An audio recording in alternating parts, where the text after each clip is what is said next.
and welcome to episode 7. I think it's episode 6, 8. I don't know. One of those, whichever one it is. We have done episodes. Figure it out after. Welcome I think it's in a chronological order. I think and it's, time is a lie. I think it's episode 7, if I remember correctly.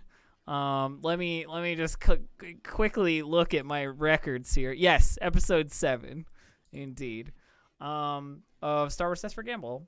We have Gabe here this week. Hooray! Yay! The whole cast is back together once again. And, we have missed you. I'm sleepy. I was And hungry. your and your pew pew bounty hunter. Yeah, nobody died. Yeah, no one's been shot. Nobody has been shot in several episodes. We just went into an underground cave where everyone was already dead, so we weren't in any danger. That's how we stayed safe. Yeah, they decided to explore the ruins. I'm sure in character there will be some discussion about that. But yeah, so we're here again. How's everybody doing? Week wise. Myself, I'm a little stomach achy today, so I'm just I'm hanging in there. Gonna DM some Star Wars and get that out of my system. Anyone else got anything going on? I'm seeing a friend tomorrow. Another fully vaccinated friend. Hooray. Very excited. Yes, real human contact with the person who is also vaccinated. Also vaccinated, like me, completely and totally. I'm putting that disclaimer out very loudly and strongly for anyone who chat is like, wait, what? We are both fully vaccinated, and I'm spending time with them. Doing highly legal activities. Highly legal, yeah. Like going outside in public with masks on to go for walks. Yeah, so. that seems fair. That seems like a good time. I'm glad you're getting to hang out with people. I'm so excited. It's gonna be a little while before I see any vaccinating situation going on. So yeah, I have been waiting, and I'm so fortunate that I am fully cognizant of how fortunate I am that I get to do that, and I'm just really, really happy. Yeah, but that's more or less what I'm up to. That and been polishing up my Altered Carbon manuscript, trying to get that taken care of. Polish, lots of polish, so much polish. I feel it. Polished and reworking, lots of stuff. I've been working on this manuscript for 1.5 years. I mean, I know that feeling. Yep. Projects take an inordinate amount of time sometimes. I don't think I ever really realized how long it actually takes from start to finish to work on this stuff. And now that I'm getting an idea, I'm like, oh, cool. I gave myself a situation that has turned into a little bit of what I feel like could be creep and could be two things rather than one thing. And it's writing spells and magic items for the Warlock patrons that I released a little while ago. There are 48 spells and 48 magic items to write. So we've done 9 of the spells so far. That's where we're at, and it feels pretty good. But yeah, it could be 2 things. Sort of, rather than just spells and magic items, if you like spells, and magic items, and then separate it out. I don't know.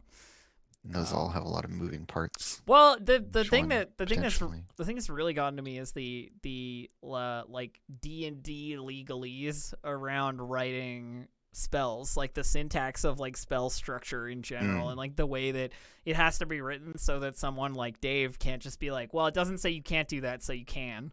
You know what I mean? Wow, Dave called out. I'm just saying, like, I'm not gonna write suggestion.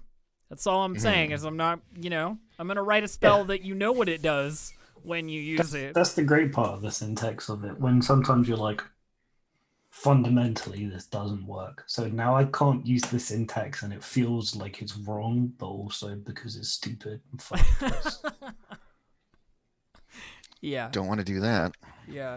And that's been one of those things where I was like, I'm gonna do that on Tuesdays, but occasionally I'm just like, maybe I could do like more of that writing like today, or just I kind of think about it when it's not project time, which feels like a good thing. I feel like more than a bad thing, but yeah, that's mostly what I've been up to. How about you, Gabe? You've got 3 weeks to fill us in on. Come on.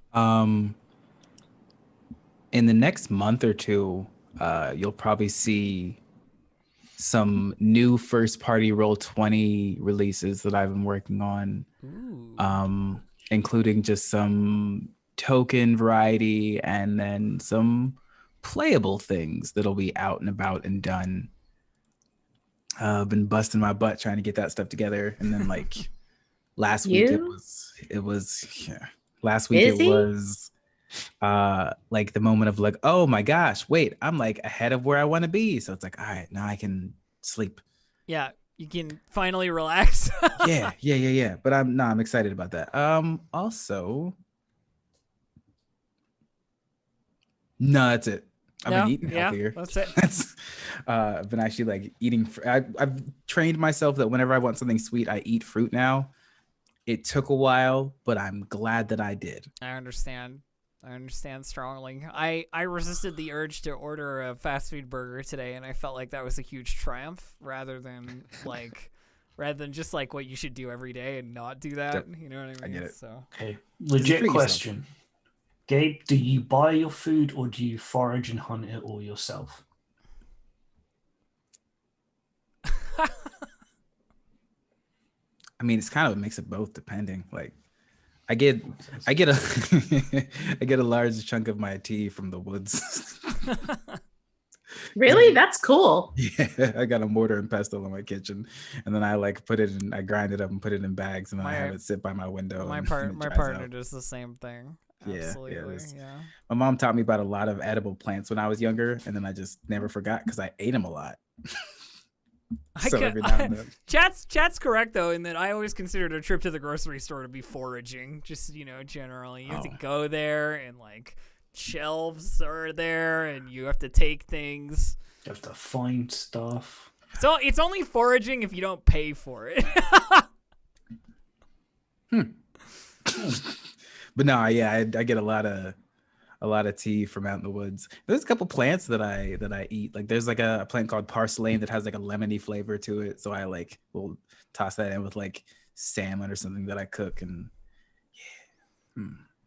yeah. I want some of Gabe's forest sourced food one day. It's good. Did you know that blackberries are an invasive species? Mm-hmm. Yeah. Fun fact. Yeah. Gabe, do you by any chance watch like there's like this Insta account that does like cooking in the woods? Like it's like this Norwegian dude that like does all of his cooking in the woods and has like all of these like, I have to send you a link because I think it's right up your alley. I love watching it. It's really, really cool. Like he's got a couple of custom made like tools, I guess. Like he's whittled and like crafted certain pieces of wood to be able to like do specific cooking. Like it's very, very cool. Most of my stuff is trial and error. Like I'm the dumb. Dude, I learned that I wasn't. I apologize, y'all. I'm about to be distracted because I'm going to find this for Gabe like right now. I learned I wasn't allergic to poison sumac after I ate it and then showed my mom. Oops. Yep. How about you, Andrew? How's things? What's going on? Something that isn't foraging in the woods, please. Yeah, well, definitely not doing foraging in the woods. The woods are not very accessible, as it turns out. It's difficult to get in there for yours truly. So, a thing I'm excited about is that there's a big Path of Exile update in is there 1 week. I know you Looks are very rad. I know you're a big fan of the Path. Like, what's the deal? Why is it exciting? So it's a new league, which seems fun, and then they're doing a bunch of reworks to the like general game reward structure. So making it so like stuff from previous leagues, is available a little more readily, and like reworking stuff all in the lead up to them releasing Path of Exile 2 at some point in the next year or something, which is really cool looking. A few days ago, right? Yeah, there was a new trailer, which looks pretty sick. Are you interested in that kind of game in general? Like, does the Diablo 2 Resurrected thing have any like sway for you, or? I don't really have nostalgia for Diablo 2 because for me, PoE ends up being kind of a continuation of the stuff I liked about that game. And I just generally prefer new stuff over nostalgia for old stuff. Yeah, like is kind of a why general stance that I remake have. why remake a thing when you can, like, Diablo 4 is in development as well? Like, Yeah, why well, I re- like the iteration and like seeing designs and genres kind of progressing and stuff like that. So generally, I tend towards the newer examples of stuff rather than going older stuff. backwards is not enticing to you, is what you're saying. Like going back to like the previous generation of a thing. So like WoW retail versus classic, for example, you're like more interested in the Yeah, retail no, stuff. like modern WoW is way better than old WoW. It just is. People have been working on it, right? Like for years Those and years and improvements years. have been made for a reason. Yeah. We're gonna get exactly. we're gonna get a YouTube comment about that, I'm sure. You know Yeah, what? I am not a nostalgic person, I understand. generally There's a- speaking. Yeah. What they're gonna Beautiful. do about it? Raid Blackwing Lair? Yeah, what? There's Well, a beautiful. they'll need to gather up their other 39 people for that first. So, but yeah, how about you, Dave? Anything cool happening, going on? Games? Yeah, mostly just like game stuff. Been playing a lot of Bravely Default 2. Yeah. Like, speaking of evolving a genre, it's just Final Fantasy V, but just more. I mean, and which that's not I always bad. thought was That's really not cool. bad, right? Yeah. No, it's just like taking the systems that were good and then they never iterated upon in the actual series and then just making it spin-off stuff. It's really cool. I was playing a little Bravely Default 2 on your recommendation. I picked it up. Yeah.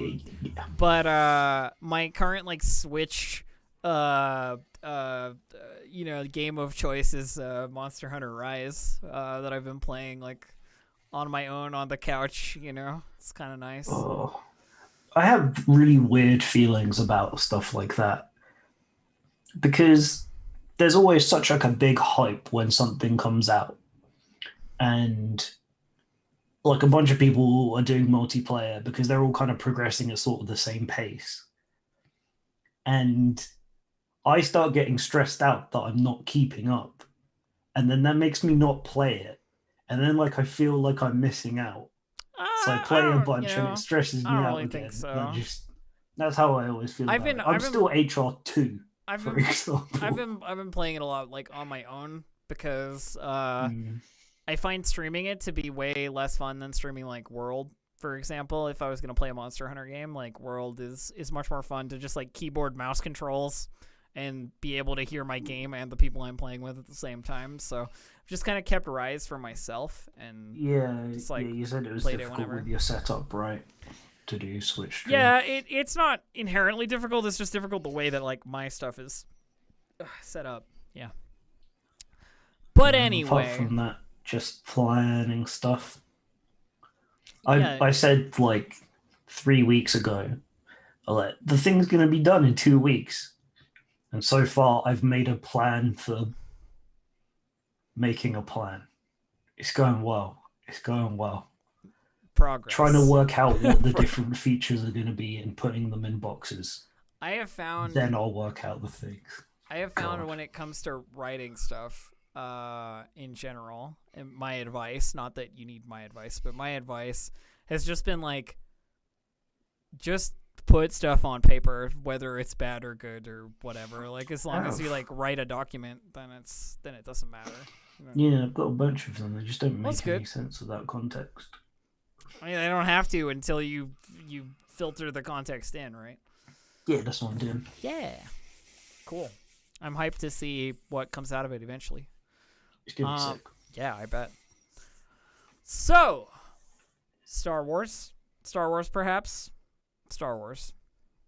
So the first thing I want to talk about today is what Kryno has been doing for the time where Kryno has not been with the party. I would like to discuss what Gabe, what do you think like Kryno has been up to during that time?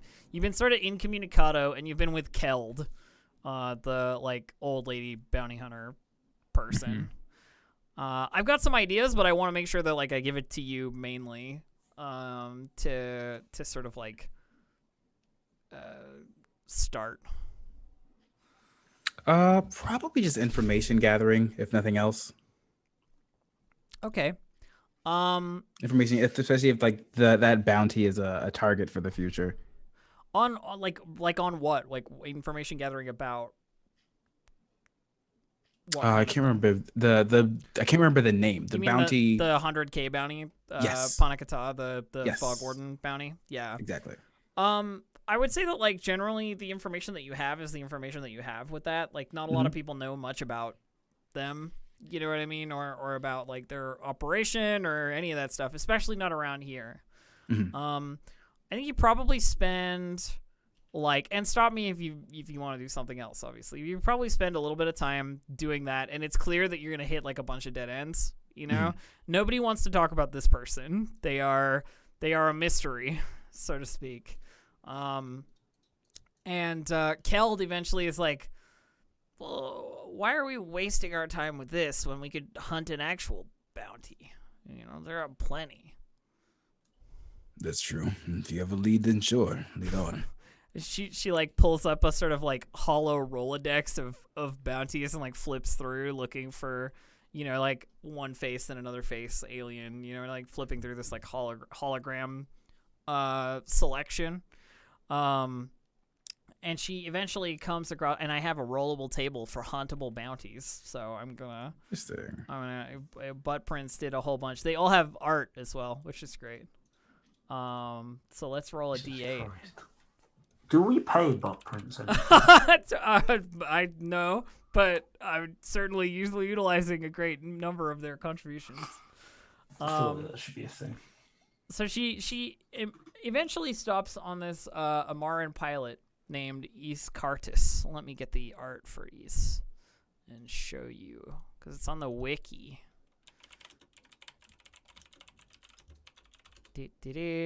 She kind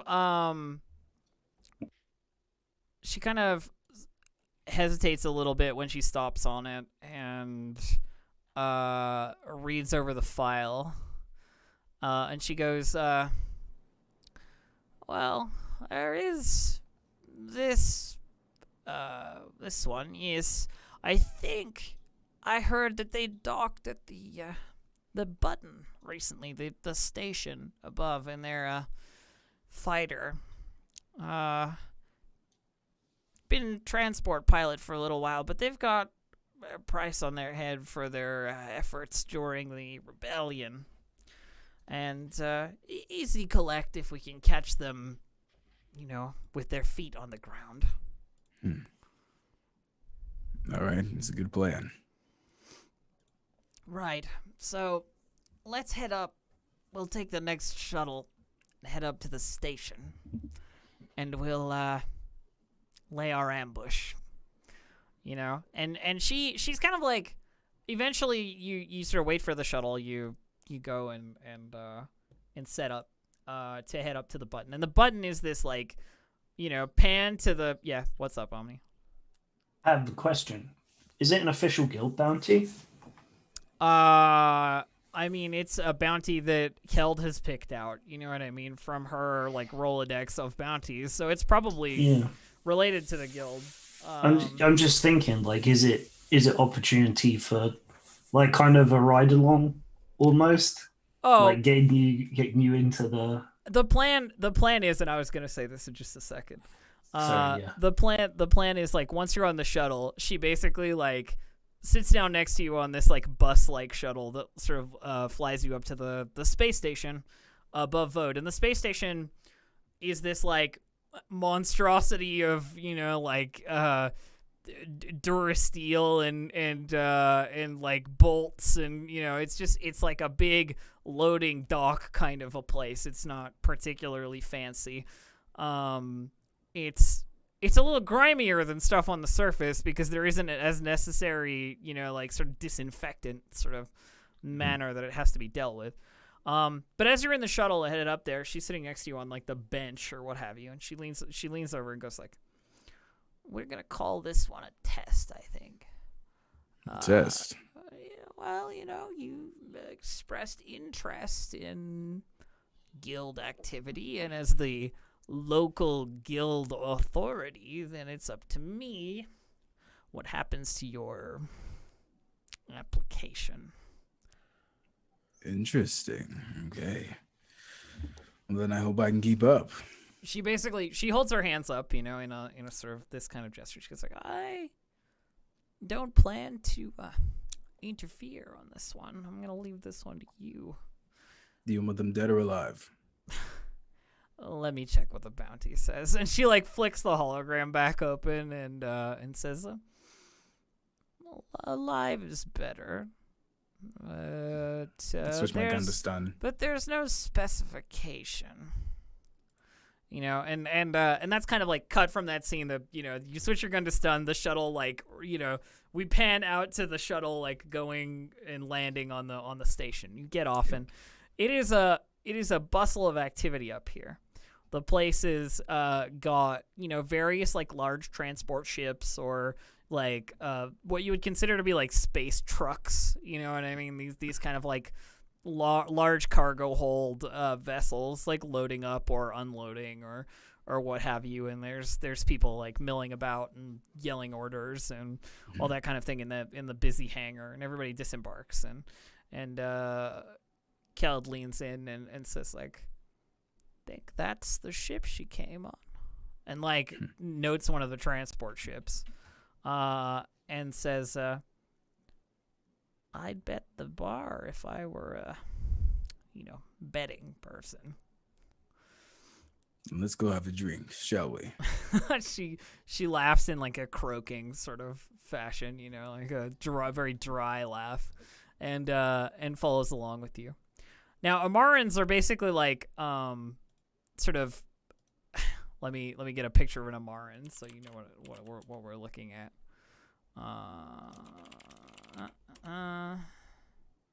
Amarans are basically like fox people.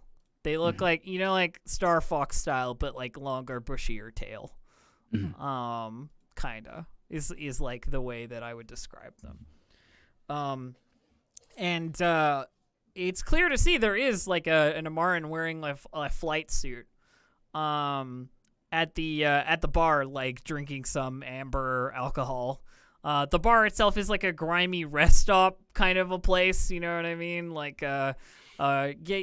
wait while your cargo's being loaded in, and have a drink and then depart. It's not a long stay place. And there's some other people. There's a group of Jawas arguing over some appetizer that they've ordered that like none of them want to pay for. And like a pair of Rhodians who are playing like cards with each other in a very idle, like we're bored, we're waiting kind of fashion. But yeah, there is an Amaran at the bar, like drinking an amber liquor of some description. Gonna walk up and sit next to him. Okay. She kind of looks over and gives you a little like acknowledging nod and gives you the once over, if you know what I mean. And then just takes the rest of her drink and like sets it down, motioning the bartender back over. I'm gonna look at the bartender and say 2. He just grunts and like goes about it. He doesn't care what you're doing, kind of thing. Yeah. He comes over and he sets both the drinks in front of you. This is just like a human bartender. He's wearing like a dirty apron, and his hair is like slicked back over his head, and he's got like a goatee. And he sets down the 2 drinks and like slides them sort of to each of you. And the Amaran, you're pretty sure he's like from the hologram, says, "Hope you don't expect me to pay for that." No, this is to good health and strangers. Cheers. Cheers. Could you roll vigilance while you're let me just set the difficulty for you. Roll a vigilance while you're about to take this drink. Oh, I'm not good at that. Hell yeah. Okay. Yep, it's set. Okay. Well, did it go for you? I clicked it, nothing happened. Okay. I can click it again. No, hang on. I'm pretty sure I know what to do, which is reboot the API. Whenever there's updates, I need to do this, and I always forget to do it before we start. So I'll just quickly reboot the API on the Star Wars cool, game. Cool. And that should fix it. So what you do is you go into your game options, you go to your settings, you go to your API scripts, and then you reboot the API script by clicking Restart API Sandbox. Boom! Spins up a new sandbox. Oh, easy. And it's done. And then you go back to your game, and then it should work. Just for those of you who are like, I can't roll my dice in the Star Wars, dice thing. That's how you do it. Should I click it again? Yes, you should be able to now. Okay. Hey, there we go. Yep. Okay, so you get successes. It's clear to you as soon as you sort of avert your eyes in the way that people do when they take a drink, you know what I mean? Like you sort of like move your head a little, or you lift your hand into your like the area of your vision. That she's going for a holdout blaster that she's got like in her boot or something, you know, like she's reaching for a weapon. Yep. So instead of her getting a surprise attack on you, we can just roll initiative and go from there. That works. Why is she attacking me? Because she knows she has a bounty, and you look like a bounty hunter. You're dressed like a Mandalorian. Like, I guess that's fair. You know, it's pretty like, why is this guy talking to me? You know, sort of a situation. Let me get the initiative order set. Remove all these turns. Clear that. Okay, you should be able to roll your initiative now, which, if you remember, is done through the combat tab. You get cool if prepared or vigilance if unexpected, so it's cool because you're prepared. And then I need to roll mine. All right. How fast you are. 3 success. I will do with my dice pool here. Oh no, what? Not with my dice pool. I need an NPC sheet. This'll do.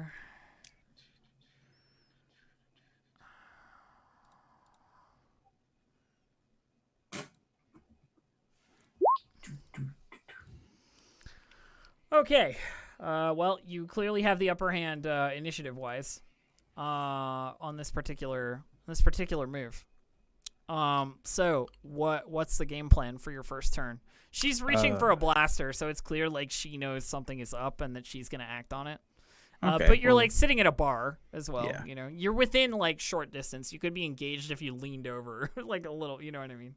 Well, I have the drink in one hand. I just want to shoot under my arm with my blaster pistol with the other. Okay, so draw blaster pistol, shoot blaster pistol. Yep. So you're at short range, so I got to change the dice pool. 1 second while I do that. Is your blaster's on stun, right? You said. Yes, it is. Okay, rock and roll. Ooh. Well, that'll definitely hurt. Triumph. So that's 5 plus 3 plus triumph means a crit. So let me roll a d100. 40 is okay. She definitely takes this blaster bolt to the like stomach as she's trying to draw her own and like fumbles it and falls back off her stool a little bit, you know, like stumbling backward. And she tries to run, I think is what happens. So like she's clearly hurt or like stunned. You can see there's like a sluggishness to her movements, but she just like bolts off across the hangar. So she gets 2 range bands away from you. So like from short to medium. And then I think medium to long is 2 actions. So I don't think she can quite get there, but she's like medium distance away as she like sprints out across the hangar. Keld is just watching and like seemingly amused, you know, at the situation. Yep. Should have just finished your drink. Yeah, go ahead. Take your turn. Kind of gets up for chair and is whistling to himself. Just gonna move, try to close some distance and then fire again. So can I get within short and fire again? Yeah, you can if you move Yep. 1 range band and then fire. Yeah. Yep. So I'm gonna move 1 range band and then fire, and I'm gonna yell, "Should have just finished your drink." Okay. Yeah. Shoot away. Wait. You're within a short distance. Yes, you are. Yep. So roll again. Yeah, that's enough to like the stun band from your gun like expands, in the way that the stun stuff does in Star Wars, this like sort of circular shot. And hits her in the back as she's running, and she just like flops down onto the ground. Clearly unconscious. Where are these rolls when I need to do something? What the fuck? Kind of just like spin it and then drop it down. Did she drink her drink? No. I want to have taken it with me, and I'm finishing it on one Okay, drink on my you're way just to gonna- get. Yeah, you're just gonna drink a drink on the way to. Yep. So Keld walks up to the like unconscious body of Ys and like nudges her with her foot a little bit, and goes, "All right, well, that was easier than I expected." So where's the bounty? Well, you see, that's the thing. We're gonna have to take a little trip, and I don't think she'll mind if we borrow her ship. She kind of like pats the fox lady down and like finds the like keys basically for the starship, and goes, well, she's your bounty, so and just like walks towards the transport ship she'd been talking about as being like this person's transport ship, leaving the unconscious body on the ground. Like, you got to carry it, basically. I'll pick it up and I'll pat her on the shoulder. Don't worry. I'll tell them you shot first. And then I'll head to the ship. Yeah, so you get aboard this transport ship, and Keld is already sort of like keying in some coordinates on the navigation system.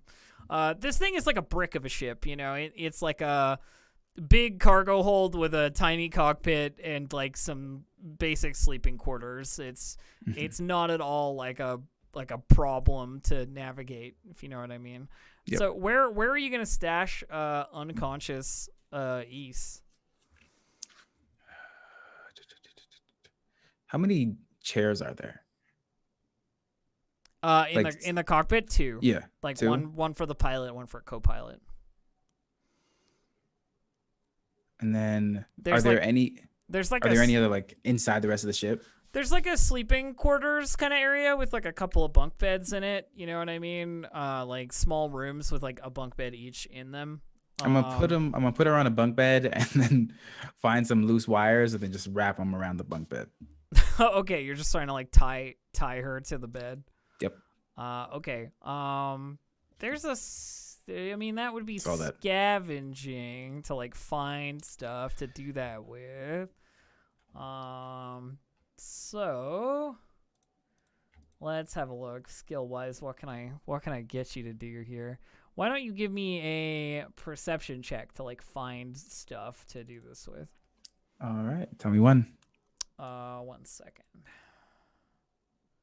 Hit it up. Okay, yeah. I mean, it's clear she doesn't keep things neat and tidy around here, and there is enough, like loose cable or what have you, not attached to anything, extra repair equipment to get it done. And so you tie her to the bunk bed base. And Keld calls over to you like, just gonna be a quick journey. Same system. We're not going very far. We just need to take her to the guild, headquarters of the area. Easy. And just get in the other seat in the cockpit. Yeah, and she punches in like some coordinates. Like I said, finishes the hyperspace route, and bam, you're off. Hyperspace. You leave the space station first, but you know what I mean. It's fairly simple to do. It's only a quick trip because it is like a planet or two over. You know what I mean? Like it's like the guild liaison post or what have you on like one of the local sector planets. Yeah. And from there she can be sent to like who the bounty is for. And her bounty is in Imperial credits. So you're pretty sure it's an Imperial bounty based on like her actions during the rebellion. But these things happen, and what do bounty hunters care? It's a bounty. Unless you do, in which case, we can talk about that. No, I didn't think so. That's why I didn't make a big thing of it. money's money. And Keld gives you the old well, assuming you go to this place, you hand her in, and you're on your way back. She gives you the old well, since you don't have a guild card yet, I can't have you taking the payout for a bounty I was involved with. So I'll take this one, and we'll talk about getting you some more official recognition. Am I in or not? She looks thoughtful and sort of rolls her eyes a little bit, like she's really considering it. And she goes you got promise. I think I could see that you get some kind of low-level recognition. Yeah, sure. Why not? She gives you the Deal. I'll take the pay for this one, and I'll see if I can get your paperwork in, basically. Done. And you can keep the money. Card is worth more to me anyways. It usually is when it comes to jobs like this. People knowing your name, that's the important part. You never get the big ones without some respect. I basically cut back to fade out on that scene sort of thing. Basically cut back to our group in Madame Harani's and you entering or what have you. And we'll what's up, though?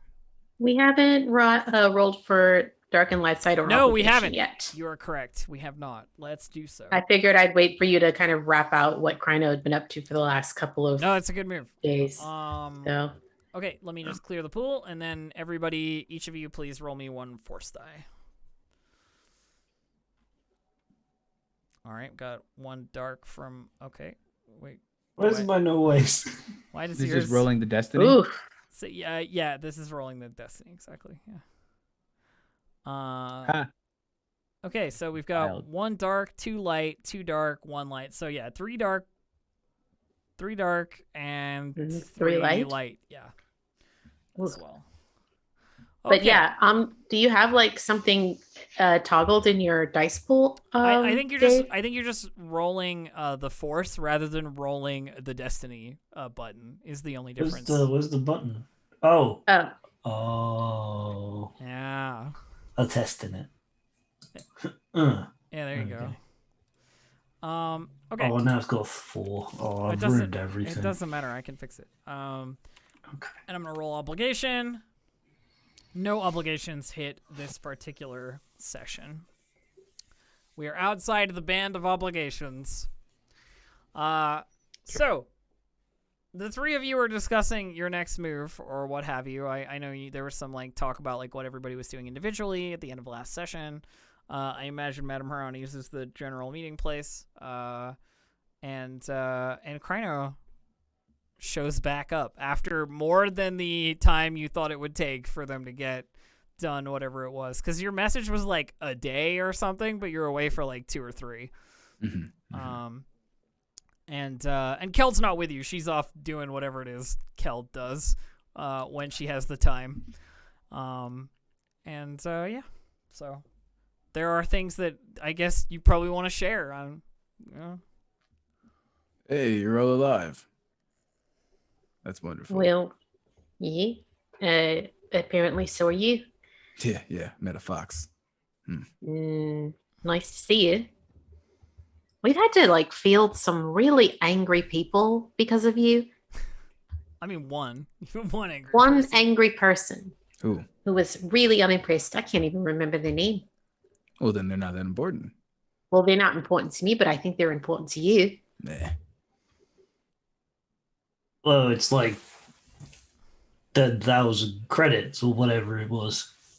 Yeah, they you spoke to them about a bounty or something like that. Threatened their life, apparently. Yes. Well, that could be anybody. Well, maybe you need to stop threatening so many people's lives. Doesn't seem like a great way to get to know people. That was a good one. I wasn't joking. Oh. Perhaps I'm only so threaten the glad. people who need to be threatened. Depends on define need. Anyway, I'm sure they're probably going to pop back up wondering where you are since they've shown up every day that you haven't been here. I mean, wondering where they you are. told you guys to come tell them when you want to do stuff because they're It's just true. gonna They stop finally by got every tired day. of us giving them the runaround. Why did they come to you? Because I'm guessing because they saw Mabel. Mabel was with you when you went and talked to them. And you weren't around? Then they were So just they found whoever projecting. they could. I mean, I told them that it wasn't our fault that their life was threatened, but they didn't want to hear that. They were upset because their schedule had gotten all mucked up because of you. Meh. That's what they get for sucking. Oh, Well, I know who I it feel was. as though, like, if you're a bounty hunter and you have, like, said that you're going to do a thing at a specific time in a specific place, and then you don't show up to that time or place, then the person who was supposed to meet you has kind of a right to be upset. I don't know. Just No, not really. I mean, they're a terrible person. Who cares? Isn't that true of most bounty hunters? I didn't mean the bounty hunter. I'm really confused, but I'm glad that we have this dynamic again where we're all just kind of scared of Chrono, but also good friends. I tried to go drinking with someone, then they ran, so I shot them, turned them in for some credits. The person that came and bothered you was a person who works for maybe Utico. I don't know. I don't remember. I just know that they were trash, so I was going to use them to recycle. And then they were just projecting and getting mad because I beat them up in front of someone that they respected. Not a bounty hunter. No. Well, Kind when you of put it bounty. that way, Takedo's it definitely feels a like bounty it's hunter. not a crime anymore. So, This talkative fella is not a bounty hunter. Not in my eyes. Well, that's certainly a very subjective point of view. Anyway, we should go and find them. Now that you're here, we can finally go and do whatever it is that you'd arranged with them. Whoa. What? I don't think that we are even close to being prepared. How exactly are we supposed to prepare for this? I mean, we have the person who does the pew-pew here now. You got credits. You got to spend money to make money, like I said about the collabs. I'm still not following you. What's up? I mean, you've got that thing, and honestly, kind of looks like a bit of a piece of junk. Doesn't What do you- even shoot lasers. That thing? Are you talking about my select array? It works just fine, thank you. It does exactly what I need it to do. But what if it could do what you wanted it to do better than it does the thing that it do? Are you trying to foist something on me that I'm not asking for? I think you should invest in your own future, and What I'll if I- help you do it. What if I need these credits for something? You don't know my life. Well, you could not spend credits if you're dead from going against this, whatever they are, elite mercenary thing out in the forest for no What are you reason. two even talking about? I think they're trying to convince me to do some upgrades to my weapon. Yeah. If And they we're want me gonna to spend follow money you on it. to the Fog Wardens, then I want you to be more prepared for my own safety. That's the bottom line. You two are weird. Let's go talk to that other weird person. Talk it, dog. But at least let me have the opportunity to think about it, Omni. I personally think my weapon's fine, but if if this is as dangerous as you're suspecting it might be, then it might be worth consideration. Just give me the time to think about it. You came at me all wrong. That's all. It's just, I'm not a sales pitch. We're friends, right? Yes. You've been on my spaceship. I think it bears reminding that these fog wardens are a unit of stormtroopers. An elite unit. Very dangerous. Not to be squared off against with. She kind of like vaguely indicates the two, like Kryno and Zyle, just some armed hooligans.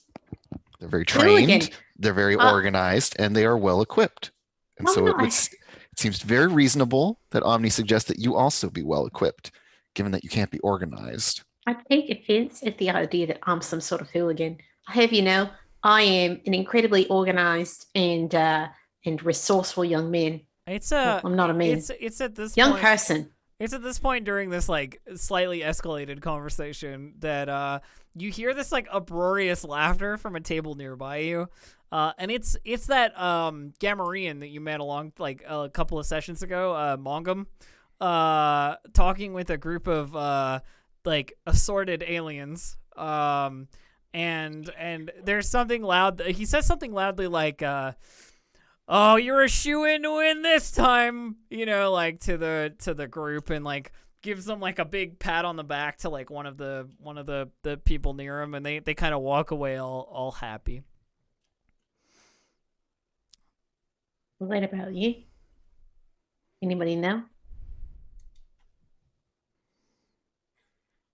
I don't know. Like, this is the longest I've been away from my ship in like 3 days.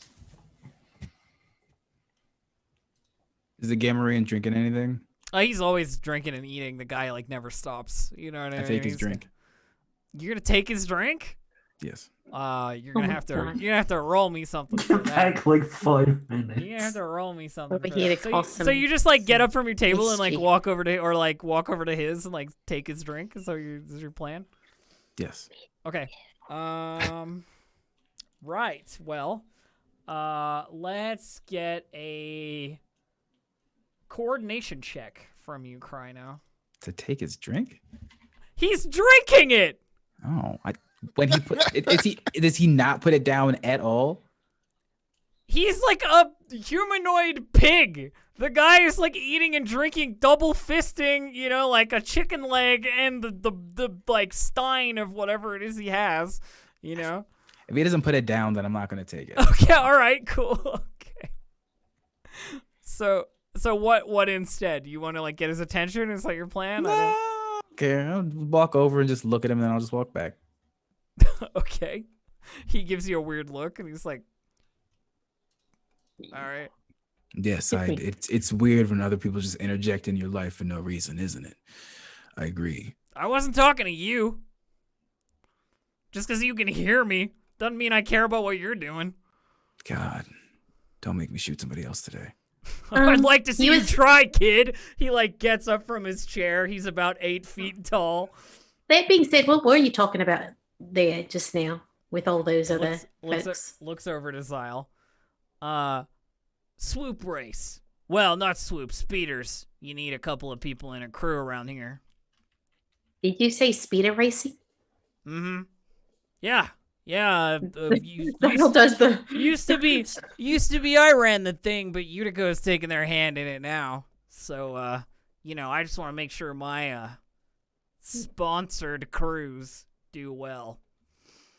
You see the Zyle do the thing that all like young people do when they get super excited about the prospect of something, just gonna turn around and look at all of you like wide-eyed, like. He just slumps back into his chair after having stood up and grabs another piece of whatever he's eating. How does one enter a speeder race by chance? You have a speeder? So first step is you have to have a speeder. Yeah, Got it. Or someone who has one. Or get sponsored by someone who has a speeder. Got it. And then is there some place you go to officially like sign up or whatever? I mean, I can. He goes like, I can do that. Yeah, I run some of the roster. Great, great, cool, cool. This is great. I do a bit of driving myself. I love speed. Um um Yeah. You got yeah. a speeder? You I got a don't you have got a a crew? speeder. And I don't. This I race guess ain't for this. the faint of heart. You know, there's anything can happen out there. Yeah. I understand. I understand. A crew. I'm guessing you mean something like a mechanic and maybe like a person who could like fix me up if I get a little bit wrecked and maybe a bodyguard, right? So that like nobody can murk me before I get to race, right? Something like that. Yeah. Looks at Mabel. Like, so now we have the excited young person and the murderous young person. And I feel like we're enablers. And Well, I haven't enabled anyone. well, your passivity. Well, actually, no, you did give your stern talking. I just didn't listen. Mabel just like crosses her arms and looks very put upon. When does one need to have entered the race? How much time would an interested party have to get involved? I'm asking for a friend. I mean, we run several, but next one's in like a couple days. Right. Got it. Great. I will have a talk with my team and get back to you as quickly as possible. But I'm very interested. I mean, my friend is very interested. He gives you a look like, yeah, okay. He's going to be very Whatever. confused when you turn up to sign up for your friend who All isn't right, well, there. let me know, I guess, if you figure it out. And he like slumps back, like paying more attention to his meal. And Zyle turns back. So, what's the plan? We going to speak to Takeda now? Is that what's happening? Apparently Let's go. so. Let's go talk to Takeda. Let's do that. And I have something I have to ask you guys, but later. Yeah, later when we survive this horrific escapade. It won't be horrific. It'll be an adventure. Escapade, yeah. Yeah, just an adventure with like cardboard tube shooting out rocks. And They're not cardboard. They do lethal damage. Like I can't. There's no stun setting on this thing. I don't know if cardboard exists. I mean, you know what? It works. It's fine. It's a lethal weapon. They don't just give this to anyone. I had to train with this thing. All right. So you want to go see Takeda? Is that the plan? He's been known to hang around the gym, but I'm sure you meet him in the halls on the way there. You know what I mean? So if everybody's going, then yeah, on the way back to Carl's gym, the Hexagon, you run into Takeda in the hallway, and he sees that like all four of you are together, and the Ithorian sort of, sort of hesitates a moment and goes, so he's back. He is in the flesh. Thanks for being so patient. We still want to do this, or you got some other plan, or? No, let's do it. Our mechanic thinks that we are underprepared, and that depends what you're planning to do. I don't think there is a plan. Yeah, we're even less prepared. This is awful. Why do I know you? Like I said, I can take you to where the camp was. Let's go. Sounds like a great place to start. All right. And then we can make a plan from there. And off he goes. He heads towards he grabs like a backpack out of a bunk room in like the Hab district, so to speak, and gets himself ready. Gets his rebreather and sort of like sets himself up and sort of expects you guys to do the same. Get ready to go. And then heads for the exit to Bode City out into the jungle. You traverse mostly like some areas that you've been before. Like the direction that he takes you is towards the forest ruins to begin with, and then deviates into like a different smaller path, but then the path disappears entirely and there's just jungle. And it is for like seemingly very wild, like ferocious out here in terms of like the jungle grows quick enough that you can see like creeping vines along the ground or like mushroom carpeting sort of like growing like before your very eyes. Could I get a survival check from someone?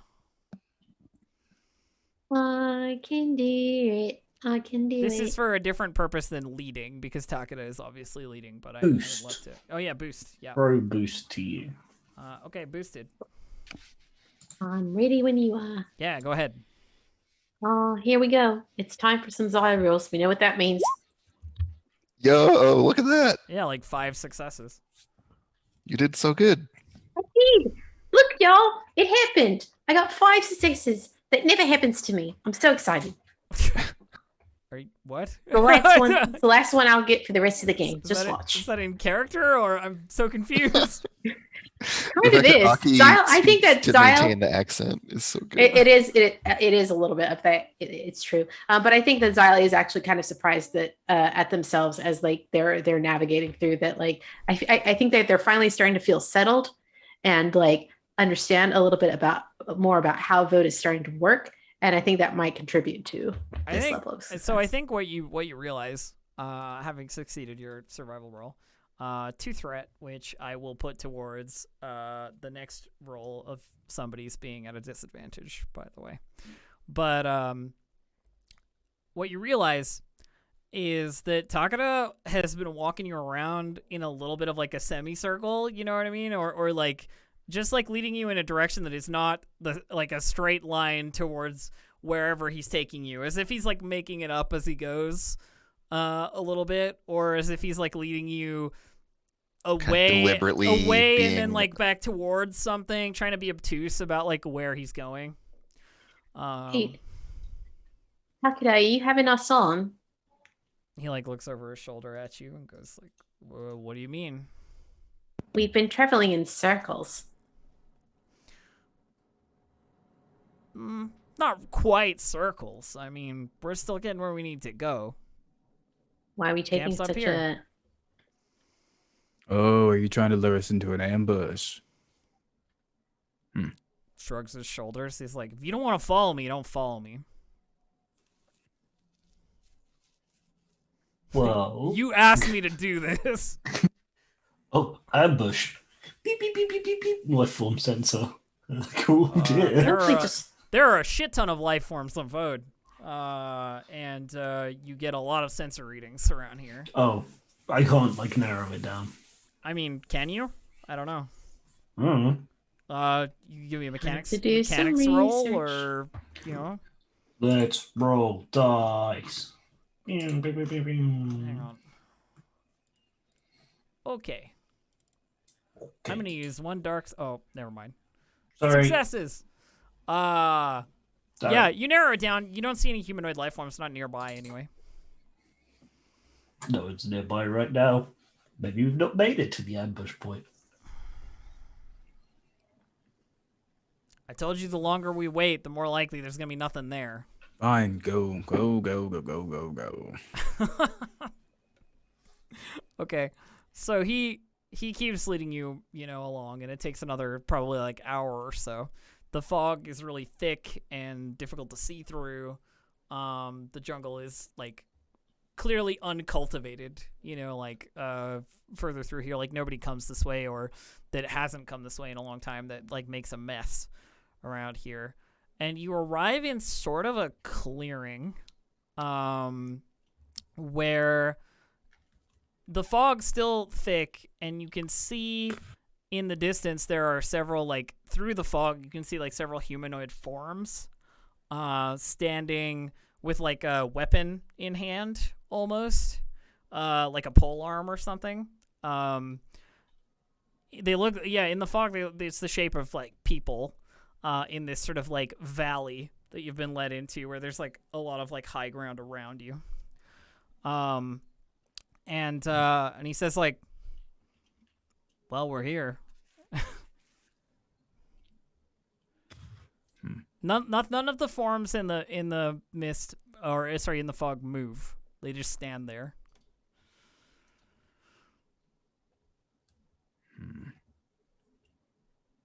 Do you want to roll anything, or Yeah, I'd like to, like, if I can, like, roll some sort of perception. the Can I use perception? my scanner? Perception is an option. Yeah. What does your scanner do, Rhino? It's my infrared binoculars. That's what it is. Oh yeah, you're just gonna like look into the fog. Does it clear? It clears like Up to 2 meters of wall, dense or shielded materials. Okay, cool. Zyle, give me that perception first, and then we'll do Krynos binoculars. Cool. Let me just change the. Okay, dice pool's good. Successes. So Kryno gets out their binoculars to like look around, and you step forward a couple of feet, and you can see that the forms that you're seeing are probably not actually people. They look like mushrooms that have been like grown in a certain way that makes them look like human silhouettes, and they're like these very white fleshed mushrooms with these red spots that look very like wet, almost like these red like little combs on them, if you know what I mean. I don't know. People like trying to stuff your bed with pillows so that you can just and it's clear they do have like pole arms in their hands, but they're like wooden carvings of pole arm, like, you know, like they're not real weapons. very clever. And could you give me, Zyle, you're the highest of us who in xenology, right? Correct. If I could get a xenology, that would be wonderful. So, ready when you are. Yep, same. Negate it out. Nothing. You haven't seen these particular kinds of mushrooms before, the like white, red, spotted kind of mushrooms. I think I have a picture I can show you. That being said, Zyle is going to take a note of those to ask about later, because they are different from what they've seen before. What is your xenology, Zyle? Is it 3 greens? It's 3 greens, yeah. Okay. But it's probably going to get bumped up here pretty soon. That's fine. Mine was also 3 greens. I was just curious. So I'm just going to upload a picture because I didn't want to show you my handout because it has notes in it. But this is like the kind of pattern you're seeing on the mushrooms. This kind of like very white, That's like red, terrifying. spotted Gross. kind of a thing. This is a piece of butt prints art. by the Yeah, way. not a fan. Not a Yeah. fan. Yeah, they're not I great. hate. I don't like how it's I love the. things. I love the art, but I hate everything about what that art is doing. There are 12 figures like that. You know, there are 12 of them basically. And you notice that Takeda has like stepped to the back of the group as people have like moved forward. He's clearly like moved backward. I have a bad feeling. And about you hear a voice in the fog, in the like the distance. It could be from the top of the ridges, like above you. It could be from nearby. It's difficult to tell, as if it's like coming from, you know, all around you, or like from the area, you know. And it has that hiss of the like stormtrooper helmet, like calm to it. And it sounds like a woman's voice, and she says, "Why have you come looking for us?"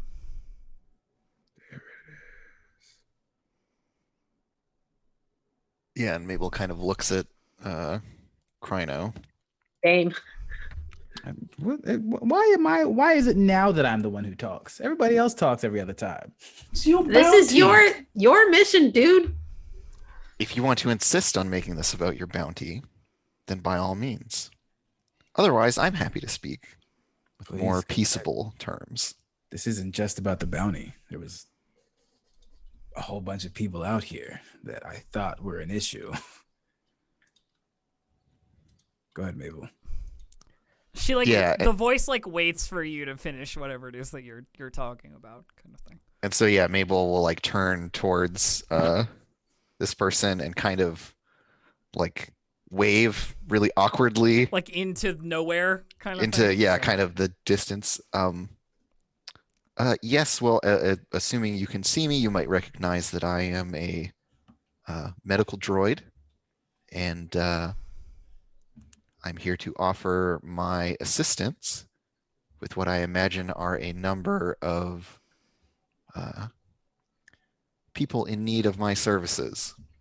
You And hear with whom I might already be familiar. you hear from like around you a sort of rustling, and there's that movement of like a figure or something like moving, but you lose track of it in the fog like very quickly. That kind of stuff. Like there's more than one person here for sure. You know what I mean? Like there's definitely like movement. And the voice, the woman's voice speaks again. It says, "Why offer us help?" Well, like you, I was left here, discarded by my former employers, and, well,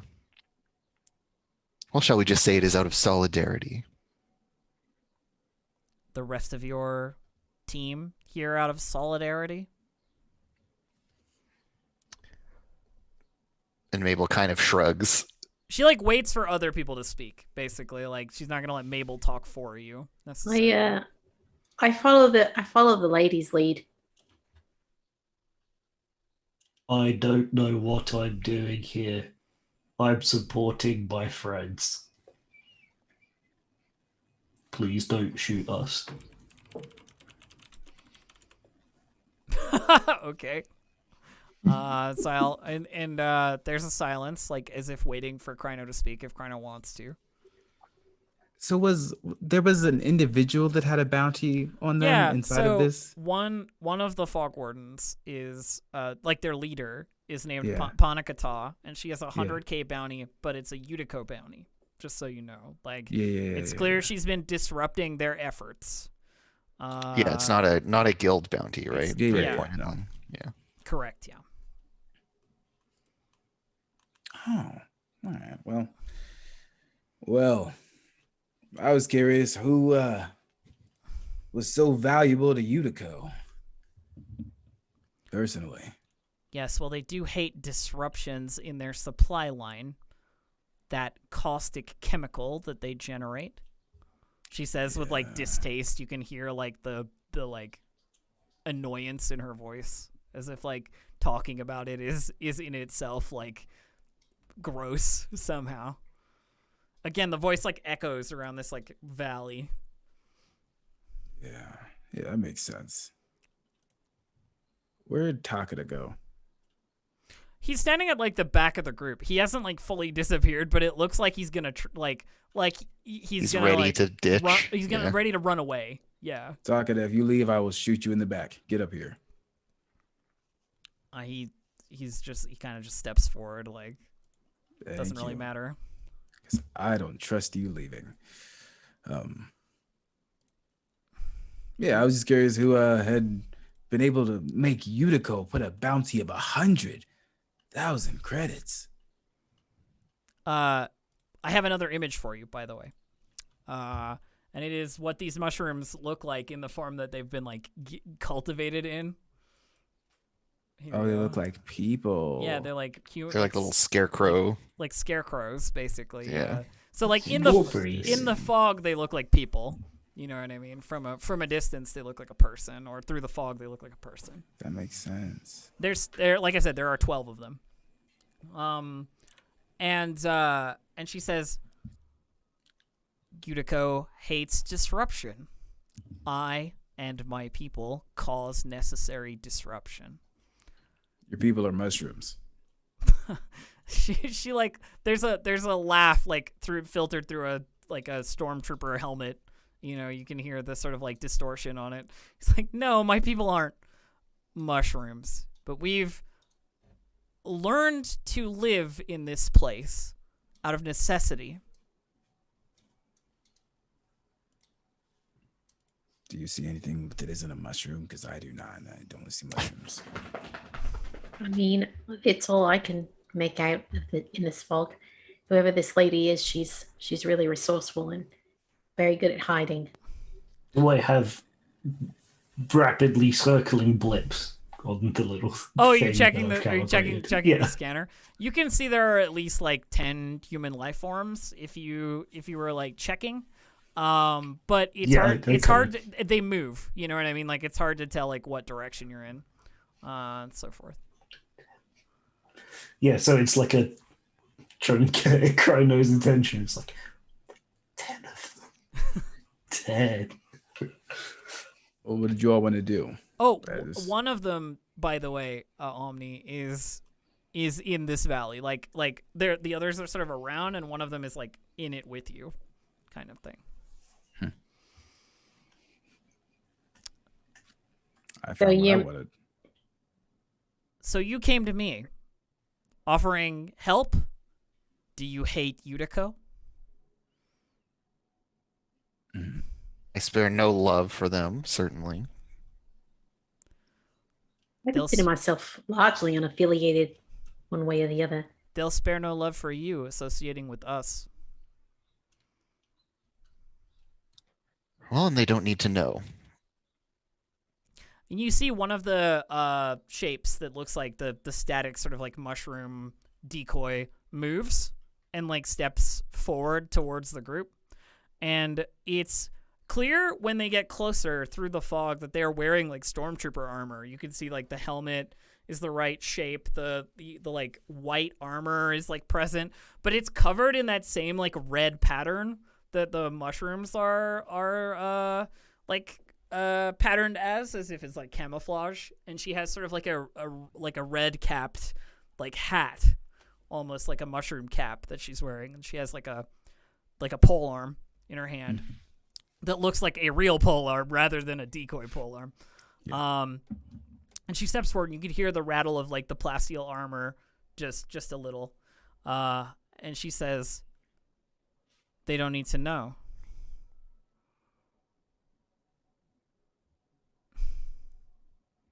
Well, certainly. You all are very well hidden. She like chins towards Takeda and goes like, "He's done a good job so far, but could always use more." One of the things that you notice standing here in the valley is that the like wildlife or the sort of foliage is that constant like growth of Vode, you know, like occasionally you have to move your boot or like step a little to like shake something off of like growing around your ankle or what have you. And it doesn't look like she has to do the same thing. She doesn't fidget or have to like cut her way through any brush or what have you as she like moves towards you. As if like the growth is like ignoring her.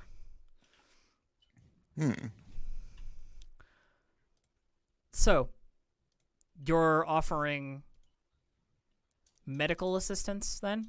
She looks to you like Mabel as a medical droid, you know? Yeah, well, and she says, I assume it's needed. No access to pressurized atmosphere, relying on the local atmosphere. And she kind of like gestures at the fog that surrounds us all. You mean they all have fung lung? We know that it has long-term effects, some unstudied as yet. But I wondered. She like takes off her helmet. Clearly no rebreather to answer your question, Zyle. Yeah. She's got like short, very efficiently cut, like probably with some kind of like the messiness of it is like some kind of combat knife to cut hair, you know, brown hair, and she has like very bright blue eyes. And she like the distortion gone as she takes like the hat off with the sort of like mushroom cap, like holds it under her arm. And she says, there are members of ours, some of my men and women who could use treatment, certainly. There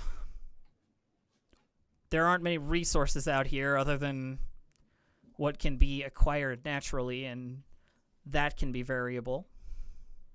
I have a garden of sorts nearby. Very resourceful group. Gotta respect it. well, resourceful, but I don't think you've been properly maintaining your equipment. That's another thing we can do for you. Probably, is this going to be like a monetary transaction? I don't have any credits to transfer, you know. But I do know things about the surface of this planet. I do know things about the planet in general. Help me, and I could help you right back if you're interested in such things. Did you know about the surface of this planet? Anything about what's under it? Do you think it was a surprise that you were seen coming and going? I knew it. I saw the dots. I told you. So that was you. Not me personally. No, they tracked us when we went back to those ruins and things. We set off a little tripwire. It was a bit embarrassing, honestly. Just telling Kryno what's happening. Yeah. Yeah, just filling him in. No. Well, then, I mean, you have us at a bit of a disadvantage. But I think Yes. you like it that way, don't you? She sort of shrugs and goes like, you came to see me. You sought Takada to lead you out here. You wanted something from me. I didn't summon you here. Fair enough. I mean, helping you one way or the other. I mean, I don't have any skin in this game. Ultimately, this comes down to I guess, a group decision. Which we probably should have made back from the safety of the bar, but no, nobody listens to Omni. It's just, I have this wild urge to go out into the jungle, or I have this urge to just speed a bike. And I'm just like, all right, I can't really It's let you like die, can I? incredibly specific. Well, Mabel kind of scoffs and says, it was not a wild urge. It's a sense of obligation. And Sheila turns back to Panakata and says, I have made my offer, and if you accept, then wonderful, I will get to work. And if you are not interested, I will leave and I will tell no one I saw you. I think to that she's like, we'll have to go somewhere else, so you'll need to keep up. The mushrooms here are dangerous. They look dangerous. Gestures back towards the like scarecrows nearby. What are they called, by the way? I've never seen them before. Little trick we've picked up. Leech blooms. If you Leech. touch them or you get too close to them, those little red, juicy looking, nodules, they burst. Lord. They burst out. And if you happen to get them on your skin or anywhere near your skin that they could touch, they burrow. That's disgusting. And It's amazing. And that's how you get more leech blooms. She points to each of them and goes, They are made of people. She points to each of them and goes, bounty hunter 1, 2, 3, 4, along, and you understand. And again, Zyle kind of gives a quick sideways glance to Greeno. Just like, During "That's the time that really she's talking, fascinating." I want to open a comm link to the hot Utico company lady. Oh, to Zaylorax? Okay. Just so Zorax can hear Panakata talking. Okay. I mean, she'll hear if you're opening a link that could hear Panakata, they'll hear everybody. Yep, yeah, that's fine. Okay. Wow. All right. She continues. She's not really, doesn't really We matter know to who this her. dude is. You know who this dude is. And she ends with, like I said, we'll need to go elsewhere. I guess lead on then, if you're accepting our offer. She looks across all of you with like a quick assessment. There's a brief moment of quiet and a pause, and she takes her helmet and puts it back on, and says, do keep up and like heads off past you, like pushes past you basically towards like another path or some direction that she's going to take you.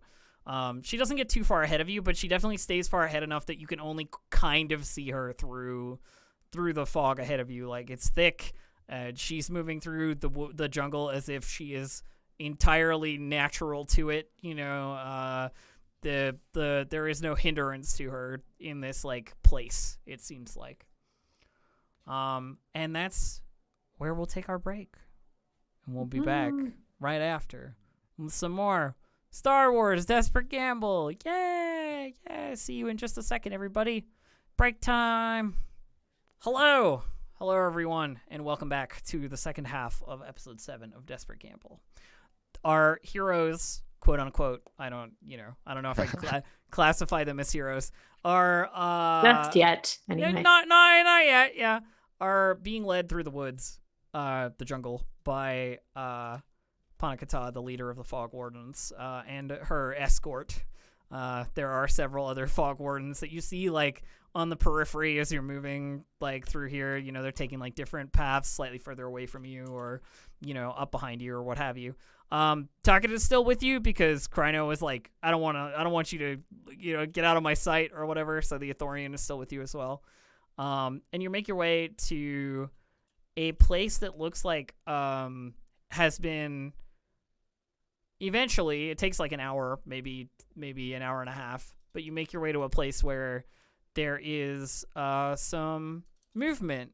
It looks like any other part of the jungle, really, but Panakata moves towards one of the like big fungal stalks, and there's clearly a path like down into its root system that has been burned away or pushed away as like a sort of rudimentary like tent, almost like that you don't have to set up. And she talks with Zyle, I guess, who's probably nearby, and says like, these are very useful, these particular mushrooms. And she like taps the wood, or fungus. It's, you know, it's big enough that I would classify it as wood. What exactly is it that they do? If you burn the roots, any fire at all, they'll create a hollow space. And if you need shelter, then that's as best you can do. So basically, you can make a house out of this thing. Quickly, if you need one. They're very explosive. Oh, did they ever get any bigger than this? Than this? I've seen a few. What do you exactly mean by explosive? She shrugs and sort of goes like, light one up and you'll see. All of these have been burned already. She points to like several that are clearly like the campsite. You know what I mean? There's a little bit of like, once Panakata arrives, there's a bit of movement. Various Fog Wardens kind of like milling about or like cooking something or what have you. There's a blimp shark on a spit that's like being separated, and some have their helmets on and some don't, but all the armor that they're wearing looks like piecemeal stormtrooper armor, whatever they've been able to like keep or carry, or that still works or that isn't broken. But a lot of it is painted in like different, or pigmented in different ways. So like Panakata's is like white and red, but then some of them are like purple and green, or like dark orange colors or what have you, and they're all different. And like the cloaks they have these like cloaks that are sort of matching, and the helmets have all been sort of modified with like mushroom caps almost to like help blend in with the surroundings. It is an eclectic looking group, certainly, in terms of their garment. And she descends into this like almost bunker that has been created by burning out the root system of this mushroom, expecting you all to sort of follow with her. Everyone in the camp seems a little on edge that you're just like there. There's a lot of stares or a lot of looks from various I'm wardens. waving every now and then when I catch somebody's like attention. Yeah, they don't really communicate back to you. There's a very like, No, we're gonna wait. They are all human, yeah. Men and women and non-binary people. Gosh, I don't know that the stormtroopers seem like the types that would have. Yeah, these aren't stormtroopers anymore. They've got other ideals. Fair But enough. yeah, so she heads down into this sort of like bunker beneath the mushroom, and it's clear that down here, it is like a burnt out cave basically. But the fog is a little less thick. You know what I mean? Like underground. Mate, Sorry, go ahead. I think as they're talking, Zal is going to continue to question her, but I'll let you finish your Yeah, the fog is a little narration. less Sorry thick about that. underground. There's some like rudimentary like cloak as carpet like laid out. And there are several like sprouts growing that she like looks in on before like turning back towards you once again, like taking off her helmet. And she actually sits down and like lays the pole arm that she has like against the wall behind her. So it's like within easy reach, but she like sits. And she looks to Mabel and she says, "So did you bring any supplies?" Yeah, and Mabel hefts her like medical kit. It's like pretty substantial. It says enough for preliminaries, certainly. Enough for preliminaries. Well, that's something. Assessment at least, but perhaps we can employ you to bring us more. Some of our members have more serious injuries. Not everything, when it comes to incursions against their condenser groups, goes well every time. Blaster burns are hard to treat without proper disinfectant. Yes, well, I'll see what I can do with what I have. Triage appropriately. Of course. And you, I guess, having seen her face, Mabel, you'd have access to her like Imperial file. Like you would know her sort of like Stormtrooper database like identity. She is noted in the database as TK787, which is like all Stormtrooper designations are like TK numbers. Mm-hmm. And she is the acting like captain of a I never know my military groupings, but like a company or a platoon. I'm not sure which one would be correct, but she was the acting captain of the first group of troopers who used the fog of war like stim drug in the field. So a lot of her like medical data is sort of classified or in other ways like closely monitored by people high up, like your former boss. But it notes that they're dead, basically. Like the file says they're dead and that they went down with the Sunderer. Mm-hmm. When they lost contact with the Sunderer, they lost contact with this group of stormtroopers. Yeah, they were all presumed deceased. They're all presumed deceased, yes. So she says, "Okay, well, preliminary will have to do. I can bring you to whereabouts there may be, or whereabouts our injured are. But first," she looks across like the other three and Takeda, who's there, but who's being quiet and respectful. But first, I sense that you all have some thoughts or questions or inquiries to make about what we're doing here. And I'd prefer that we get that squared away before you wander my camp. Most of my questions are probably for you or to the person that you can direct me to.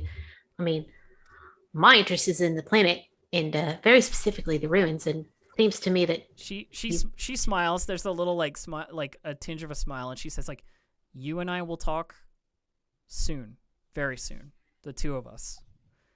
If you have an interest in this planet, then you have an interest in what I'm working for." She looks between Kryno and Omni and says like, hesitations. You're muted, Omni. I'm just making fish face noises Fish. while like everyone else talk. Sorry, that's just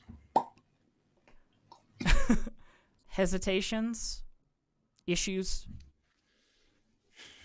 What's They your just want plan? to fix stuff. What's my plan? Yeah. Are you just gonna keep fighting Yutiko over and over and over again? You know what it is Yutiko do, yes? Not really. Then allow me to explain. Yutiko create a chemical stimulant from the fog of this planet under the guise of them being a lumber company. And that chemical stimulant is used to force individuals into a frenzy and become more effective in combat. Ah, they make rage battle stems. Interesting. Yes, they call it fog of war. I like that. We just call it the fog. But my company were among the first in the Empire to utilize this drug before we knew all the side effects. Now, of course, we are incapable of breathing any atmosphere that is not the one of this planet. Not to mention the other degenerative issues that come with frequent fog of war use. I would not recommend it.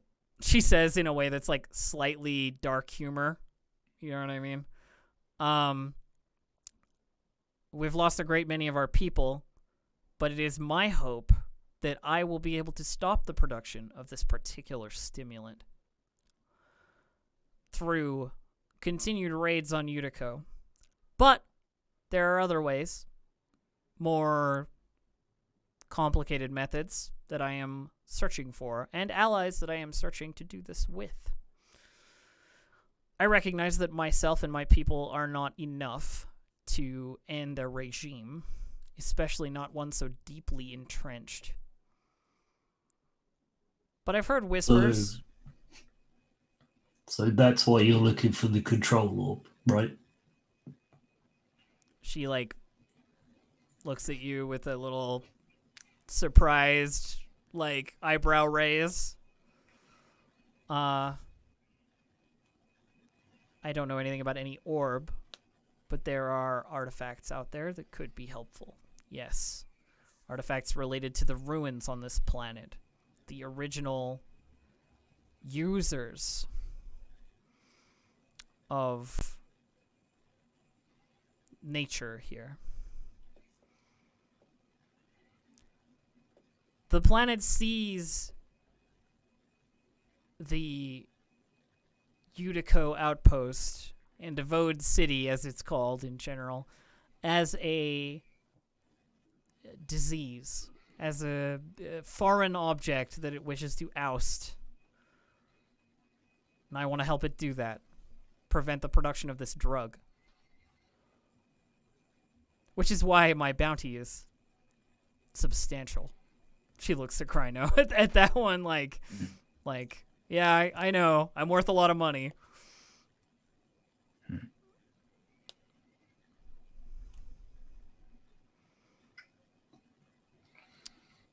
Well, the rub for me is that you're all former stormtroopers. Is this a decision that has to be made today? No, but we can talk more if that's what you need. I mean, it's not like you can't find us, from what I've heard. No, we're quite good at that. She like smiles and says everybody has their specialties. And yes, she says to Omni, like, we are former stormtroopers.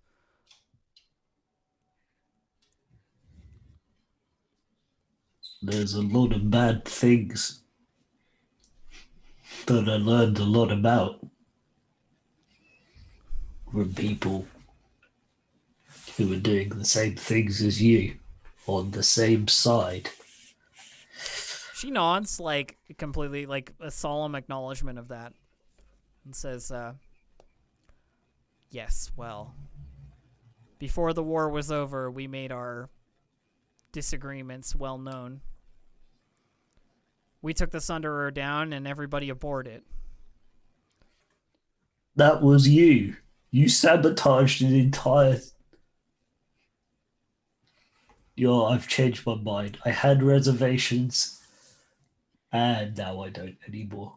Wait, you don't have reservations because they sabotaged, and that was it. Typically their own shape in it. It was. While Yes. perhaps we've had different upbringings, I was firmly born in the Republic, the Rebellion. So I'm a little bit biased towards, brought up with an anti-imperial sentiment. That's like saying an imperial soldier who decided to punch themselves in the face is your friend. There's reasons they would throw that fist. Yes. I feel like I've missed something. Sorry, I'm not from around here. I think Mabel's been in and out because she's like started making rounds already, but she Yeah, like I think there are walks back through this conversation there briefly. are a couple of people that have like interacted with you in this time. And she just says, "Well, I was part of. What about me?" And she like, as she's like looking through stuff, she's just kind of like, "Hey, We were programmed. We've been through this. Programming can change, Omni. It's a choice as well.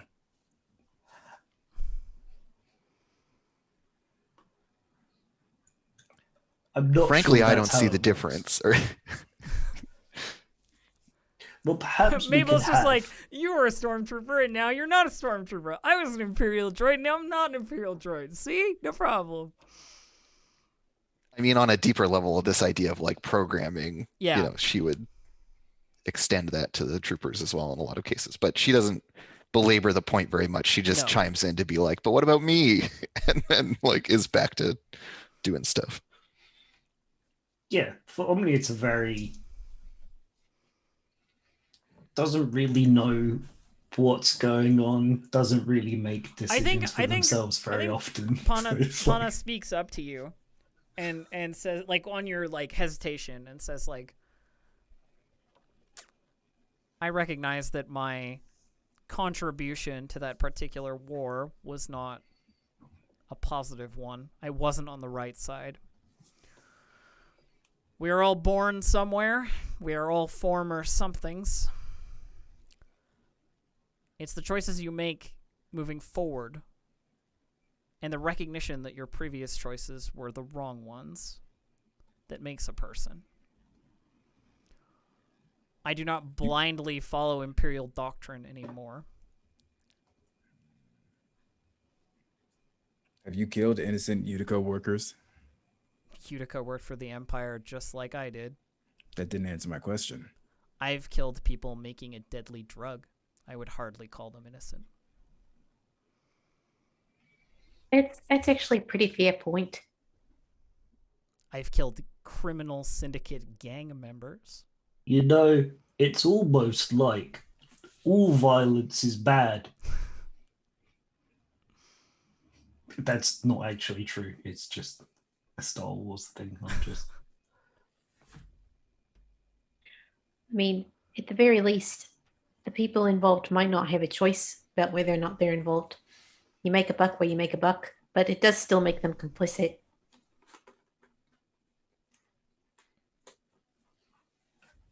She looks to Kryno like waiting for, some kind of response. I need time. This is not... The shades of gray are starting to turn one direction and I don't like it. It is all shades of gray, isn't it? She frowns a little as if she has realized that herself. And says, "Fine, take your time. I'll speak with and she points to Sile, not having names yet. You're welcome around the camp. Speak to whoever it is you want to, if they're willing to speak to you. And MA unit," she points to you, Mabel, will I'll take you to the infirmary, or what I would call our infirmary, shortly. Just see to who you can see to for now. If you got anybody around the camp who needs some repairs as well while we're here, offering services and so on. They're really good at what they do. I'm sure there's someone. Our armor is always degrading. We have nothing to replace it with, so I'll let everyone know that you're to be accepted for now. And she sort of stands and like heads out of the bunker, expecting folks to follow her. Like there's nobody else here, you know, except for her few plants that she seemed to pay attention to. Does Val get the impression that they're supposed to follow as well? Yeah, like that you're supposed to come with her. She sort of like makes a declarative statement to the camp, you know, in the way that you do when you're the leader of somewhere, and says like, "It may come as a surprise to you that we have visitors. They're to be treated with respect. Speak to them as you would speak to one of our own. If there's any trouble, let me know." And sort of like opens the camp up to you, basically. They seem willing to listen to her in the same way that they always have. You know, she's clearly got authority, like an authority that is like past rank and like more respect at this point. In the way that they all pay attention to her. And she turns to Xyle and says, "You wanted to speak about the planet?" If you have the time, I'd love to. She steps aside with you to give you like some private space. You know what I mean? Like somewhere nearby the edge of the camp. Okay. Let's just get a read on what everybody's doing so I can mentally prepare to interact with that once I do this thing. So, Omni, you want to repair gear or like talk to people who have like broken equipment, stuff like that? Yeah, I think sort of similarly, I think Chrono put it very well. They need time to think. The shades of grey are sort of working out what's going on. So the best way for Omni to think is to be making things. Fair enough. Yeah. Fixing things. Yeah, you wanna fix some stuff. Okay, cool. Mabel, I assume you're looking to treat medical issues. Is there anything else like talking wise you want to get into? No, she's gonna start by just putting in some work. Okay. Kryno, is there anything you want to do around the camp? Like anyone you want to talk to or anything you want to like pursue? Even if it's like step aside and speak into the comm link, you know what I mean? It's like also good. You know, I'm just trying to give you options. Yeah, he might step aside and speak to the comm link. All right. We can approach that later. Yeah, sure. Let's start with Xyle because I've had them on a tenterhook for a little while. So Panakata steps aside with you and says, "What is it about the planet that interests you?" Well, I mean, the whole thing is like alive in a way I've never seen before. So, I mean, that of course is of interest to me. And then, of course, there's this thing about the ruins that I cannot get my mind around. And I've been trying really hard to kind of to figure it out. I've been studying like the language and in the people and the thing that they are holding that we can't find. And there's this, and also the fact that like nature seems to respond to you in a way that like, it's I'm sorry, my brain's just full of all these things, and I'm having a little bit of trouble ordering myself. Give me just a moment. All right. She waits until you're like, you know, the energy sort of like comes out of you, and she says, "The planet is alive in a way that is different than any other place I've been. The jungle, it speaks if you listen to it closely." Right. Yeah. When I was down there in the ruins, both times, there was like this feeling, this energy inside me that I could barely control. And it almost made me feel as though I had touched something that really hard to explain. when I first arrived here, I was lost, confused, worried about myself and my company. We were torn. We had just disobeyed, acted against, mutinied in a way that none of us had ever really considered before. And we ended up on this planet, and we knew this was the only place that we could be, the only place that we could breathe, the only place that we could be comfortable at home. And it was through that acceptance of the planet's nature, of the way that we were connected to it, that I heard the voices of the planet reach out to me. The others, they believe me, and they've seen the results, but only I have heard the voices. When I said the planet considers Yutiko to be a foreign object, a tumor, I was speaking literally. The jungle reaches out to overrun, to crush, to tear down that which it considers foreign, that which it considers unwelcome. The ruins that you went to, did you see? They were not overgrown. There was not fungus along each of the walls, no mold grown in corners. It's not atmospherically sealed. It is the jungle, the planet's will, the will of the thousands of people, spirits, voices, whatever you'd call them, that make up this nature. You know what happened to them? The natives of this place. They're still here.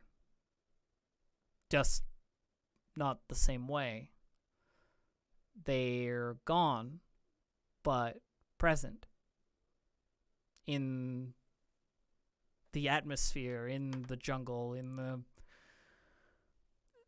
surroundings. It's like the will. It's like the will of thousands. Is that what I felt down there? It could be something reaching out to you, trying to get your attention. Well, I mean, it certainly did that. I mean, I can't stop thinking about this place, what it could possibly mean. I feel like I'm looking at something, a puzzle, and there's a piece I can't find, and I'm still searching for it. Is that why when you walk or stand in one place, the mushrooms don't bother you? The jungle accepts me and my people as ones with them. It doesn't seek to override us, as we don't seek to override it. Have you had the chance to go down there and look around? I've seen it. But it's not the only place of its kind. There are 3. Really? Yes. As far as I understand, it is a philosophy of the natives, whoever they were. A trio of things. The life, the growth, and the everything, though the everything translates to the Vode. Wait, you understand their language?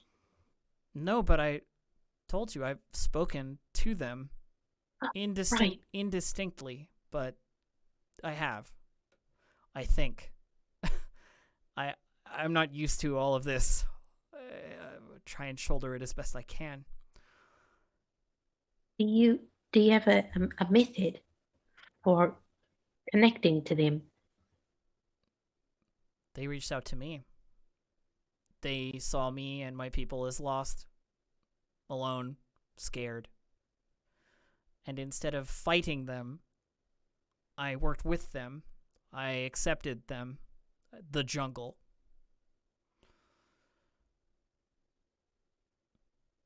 Sometimes that doesn't mean as much as you think, but it's still dangerous. It's not as if we walk safely. But we've the skills and the intelligence to keep this thing, this camp, this small society of ours together.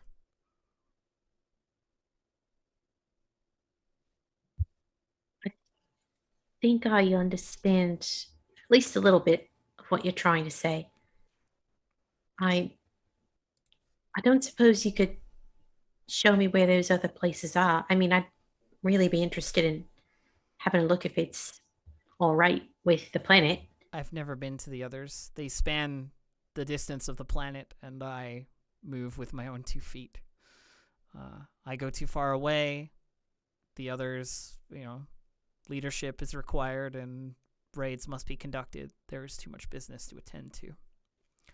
But you know where they are? What I will tell you is that I have heard the planet crying out for something aboard the Sunderer. It's good to know. We had plans to go. I haven't been able to find it, but there's something.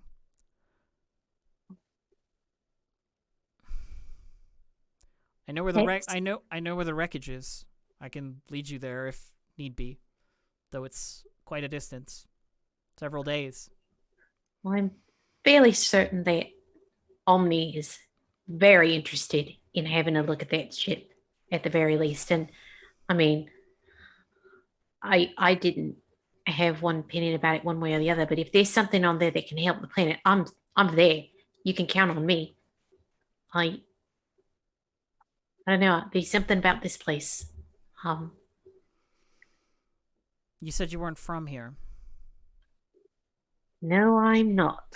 When I say here, I mean here, not Vode, but yeah, I'm a long way from home. What used to be home. We all are, in the end. We'll talk more. I need to see to the others and make sure things are comfortable around camp. Of course. Yes, I'll make myself busy acquainting myself a little bit better with, well, the way you do things around here is really cool. We do our best. And she sort of like, turns at that and like sort of walks away from you and with like a sort of a smile. Her like white and red spotted kind of cloak billowing a little as she moves. And she goes to find Mabel, who I imagine is already, found themselves treating some folks. And there is like a variety of injuries between the folks who are hurt here. And there's another one of those like bunkers burnt out, right? That has several sort of sort of blankets laid out on the ground where these people are lying. You know what I mean? There aren't really like cots or beds to speak of. Like it's like very rudimentary. And stuff sort of varies from like this person has lost an arm to a wild animal, all the way down to like this person is like having an asthma attack, kind of thing, like suffocating in some way or like choking on their own breath, or this person has picked up some kind of like poison or like fungal infection. There are a lot of like varied issues here that like clearly have been treated in a fashion that like a soldier would know how to treat X or Y. Field sort of medicine, thing, like but field proper medicine. Exactly. Yeah. But like it's not proper medicine. They haven't had like a doctor out here. And Panakata like comes down through the like archway into this like bunker. seeing you sort of like working with folks.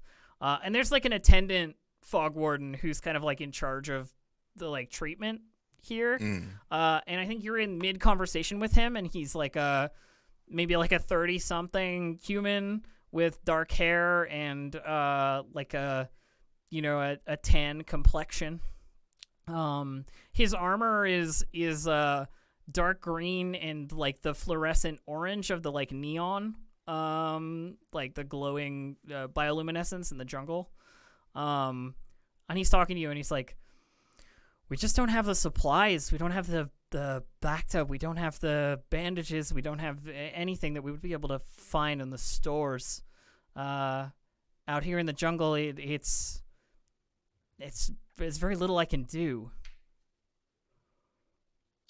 Well, I will help how I can and use what supplies I can offer, and I will come back with more later. You'd come back with more? He seems like untrusting of the idea, and like there's clearly some anti-imperial sentiment to it, you know what I mean? Like almost like we're traitors, are you also a traitor kind of a thing? Yeah, well, so he says like you'd come back with more, and she just says, well, I guess you better hope I do.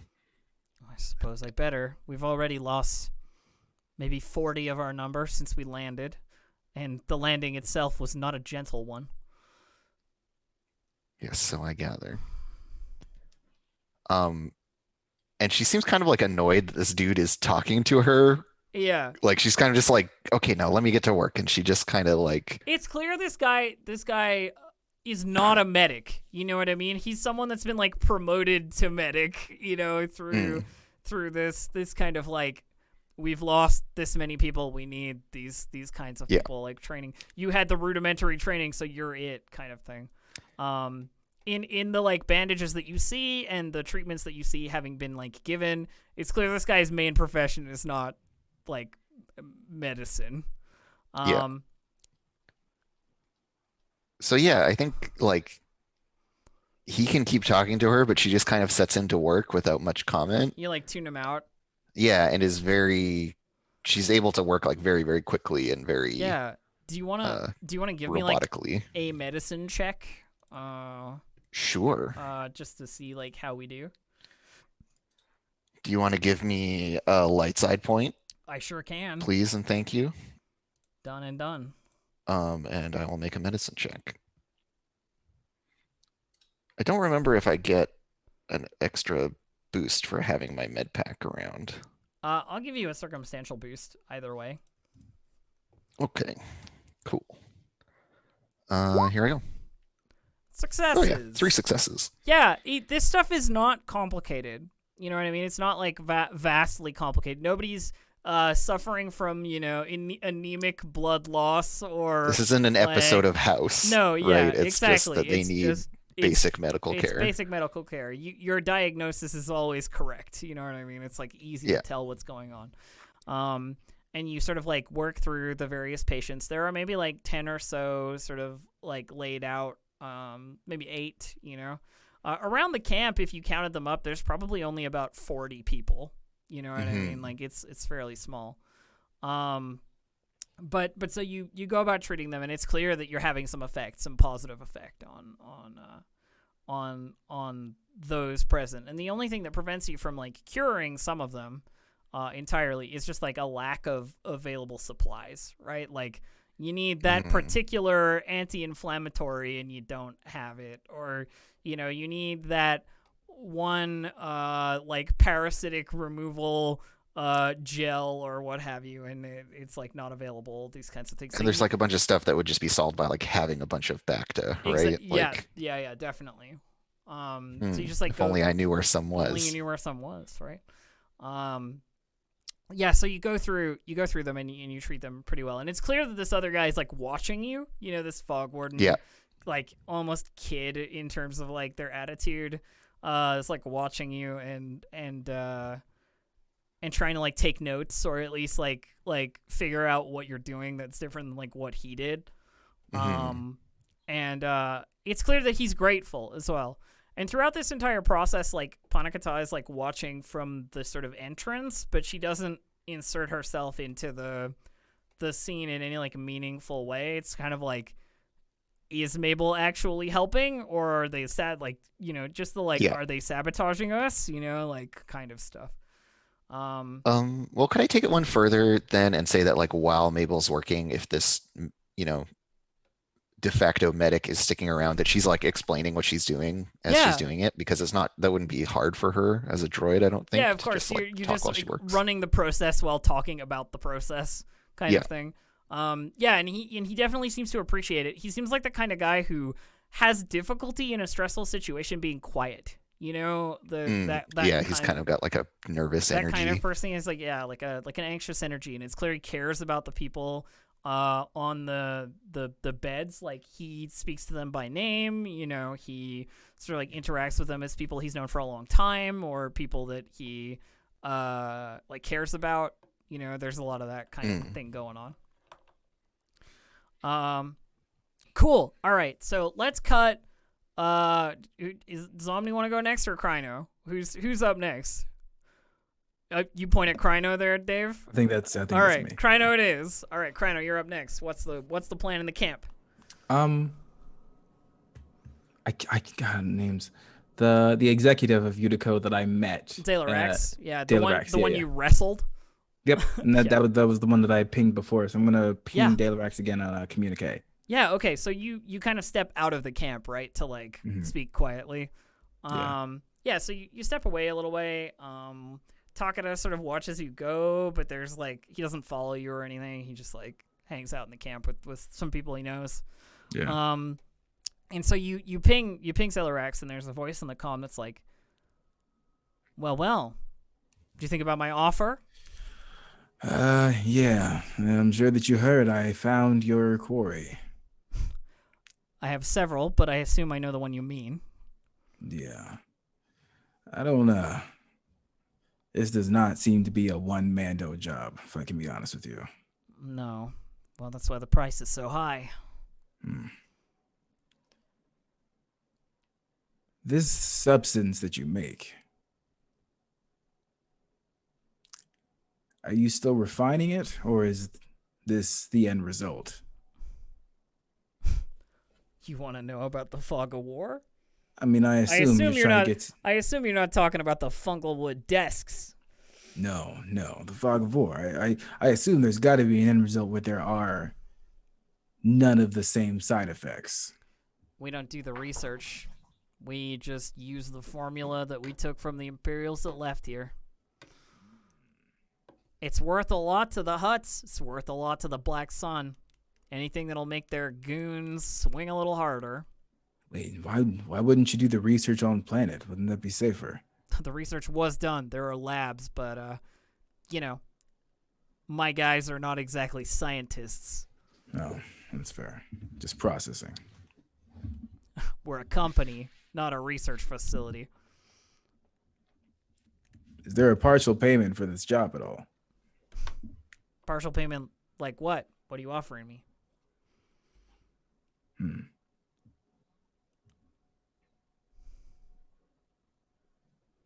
Not sure yet.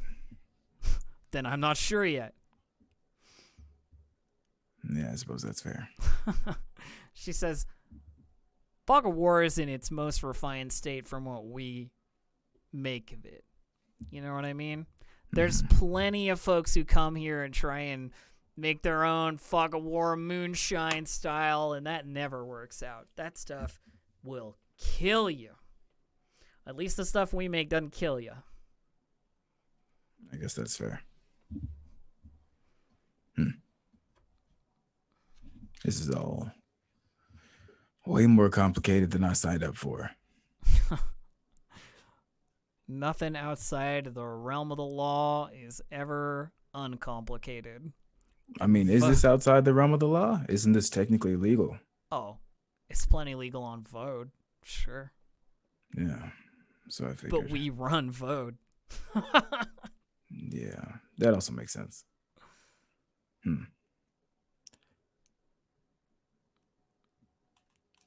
Make me an offer on how much you would give me for a location. I'll think about it. It's the location right now. You planning a tracking device on her? Make me an offer. Considering how much they move around, I'll give you 2K current location. All right, I'll be in touch. Yeah, you do that. Sign off. It's clear like she was just the conversation was like a humor because she knew you from the like match, you know what I mean? Like she kind of respects that you like fought okay, but she's got like other shit to do, you know what I mean? Makes She's sense. a That's why I was short. busy woman. Okay, cool. All right, so you're gonna get back to her. Yep. Anything else in the camp? Do you want to talk to any of the wardens or? Not really. Kind of weird. They are weird. Yeah.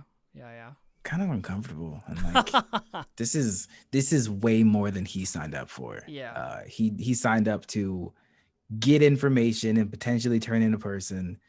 And now it's turning into revolution, and that is not him. It's not where it's not where the creds are, right? Well, it also makes him an accessory. And if he has just signed up for the guild and now he's dug in with this, I mean, we'll see what shakes out, eh? Like player interaction, it's all fun times. That seems sarcastic. No. I know Zyle's making faces at you, and you're making faces. You're making like no shake head, no faces. So I'm expecting there'll be not a scene, revolution. You know, coming. Hi, I'm a revolutionary. It's nice to meet you. Yeah, so that'll be fun. Let's do Omni. Omni, how are you setting up with these fog wardens? What's the play? I think it's trying to find like a mushroom stump somewhere that I can sit and, just kind of opening your tinkerer's shop in camp. Yeah, taking the shop from where we normally are and just changing kind of everything, but keeping almost like you copy pasted the Omni layer onto another scene. I got as you. best as possible. So I think what happens is you find a place fairly camp central. And you set up and it's clear like Panakata had said like you're a person to be trusted for now, quote unquote. But it still takes a long time for anybody to like come over to you, you know what I mean, or like to engage with you in terms of their equipment or what have you, because there's this clear like distrust of people who are not them, you know. Obviously, yeah. But eventually lady does come over. Her armor is this like purple and blue of the mushroom forest. And she takes off the helmet that she's wearing and hands it over to you and says like been difficult seeing out of the left eye recently. I think the optics are broken or something. I'm not sure. Oh, yeah, for the most part, still standard issue. Yeah, that's no problem. Other than the paint, most of it's standard issue, yeah. Well, I've never been one to focus too much on the aesthetics. Anyway, it's not I'd be happy to. When you say that, she's like, it's not aesthetics out here, it's survivalist. You blend in, you're less likely to get caught. Surely someone who cares about their gear would know that. Oh yeah, so you're disgusting mushroom people over there. I mean, clever, but also disgusting. Do you know each of those leech blooms has a skeleton inside of it from the last I guy? heard. Oh. She kind of like laughs with you about it, like, yeah, it's gross. This planet is weird and gross. You know? Yeah. And I'm out here because of my friends.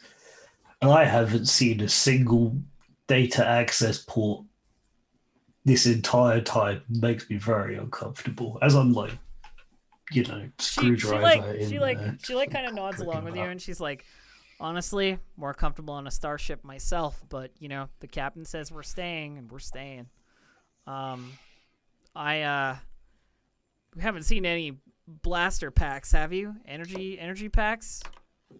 Nothing like that lying around? Don't have a whole bunch? Not lying around, but if we're planning on coming back, there are things that I could procure. It's just I don't have the credits to fund your little operation out of the goodness of my heart. Yeah, well, I don't have the credits to help you fund our operation. If I did, I'd trade them to you. But haven't exactly been getting paid my salary since we got here, you know? Yep. I mean, I'm in the same situation. I got a starship to fix. I understand. Just saying, ammunition's an issue. Be a boon, you know, be a good thing if you folks had some. That's why we're all using the, and she has like the pike or what have you, the sort of like melee weapon that she hefts. Easier in the fog anyway. Trying to shoot through that stuff is like shooting through soup. You don't manage to get your hands on any vibro blades to upgrade those. Some of them are vibro, sure. Stealing stuff from the condenser teams or taking what we get on in salvage from that kind of stuff. But most just sharpen them up and there you go. Some of it's even old pieces of plasteel from the armor.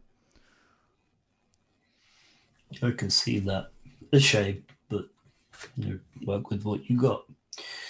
Speaking of what you've got, I think you should have a working primary optics on this thing now. Why don't you give it a shot? She like takes the helmet, puts it back on. There's a little bit of like a blink, sort of hesitation. You can hear the sound of like something clicking on, you know. She goes, "Wow, yeah, you do a pretty good job considering, you know, what you got." Which ain't much. Like looking around at your like stall, you know. Well, I didn't need any new parts. No, I thanks. Appreciate that. I'm sure there's a bunch of the others who have, you know, small adjustments that might be useful. I'll send them your way. Since, you know, the captain has said that you're trustworthy. Just make sure I'm not collateral on any of the raids. We'll call it even.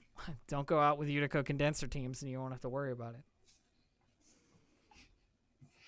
No, I like becking the next person over. Yeah. Yeah, it's just that kind of thing. Like just some, like chatting. You know, some other guy comes over to you and gives you the old like you know, the plasteel on the shoulder guard is ruptured, or you know, the next guy has like the reload function on the E11 that he has is like jammed, so you can't load in like another blaster cartridge. All that kind of stuff, you know. There's a bunch of small repairs, and you end up getting like kind of a vibe for the group, and it's clear that they all have like a fair amount of respect for their like leader. There's a lot of like, well, the commander said X, or like, well, we're gonna do Y because of her. And there's also like this sentiment that the planet is important in some way, that killing Utico is like the military operation they are engaged with, you know what I mean? Like the like thing they are tasked with doing. And they all take that very seriously. There's really no sympathy in them for those people, and maybe that's necessary to carry out their tasks, you know? Yeah. I'm getting big Avalanche vibes.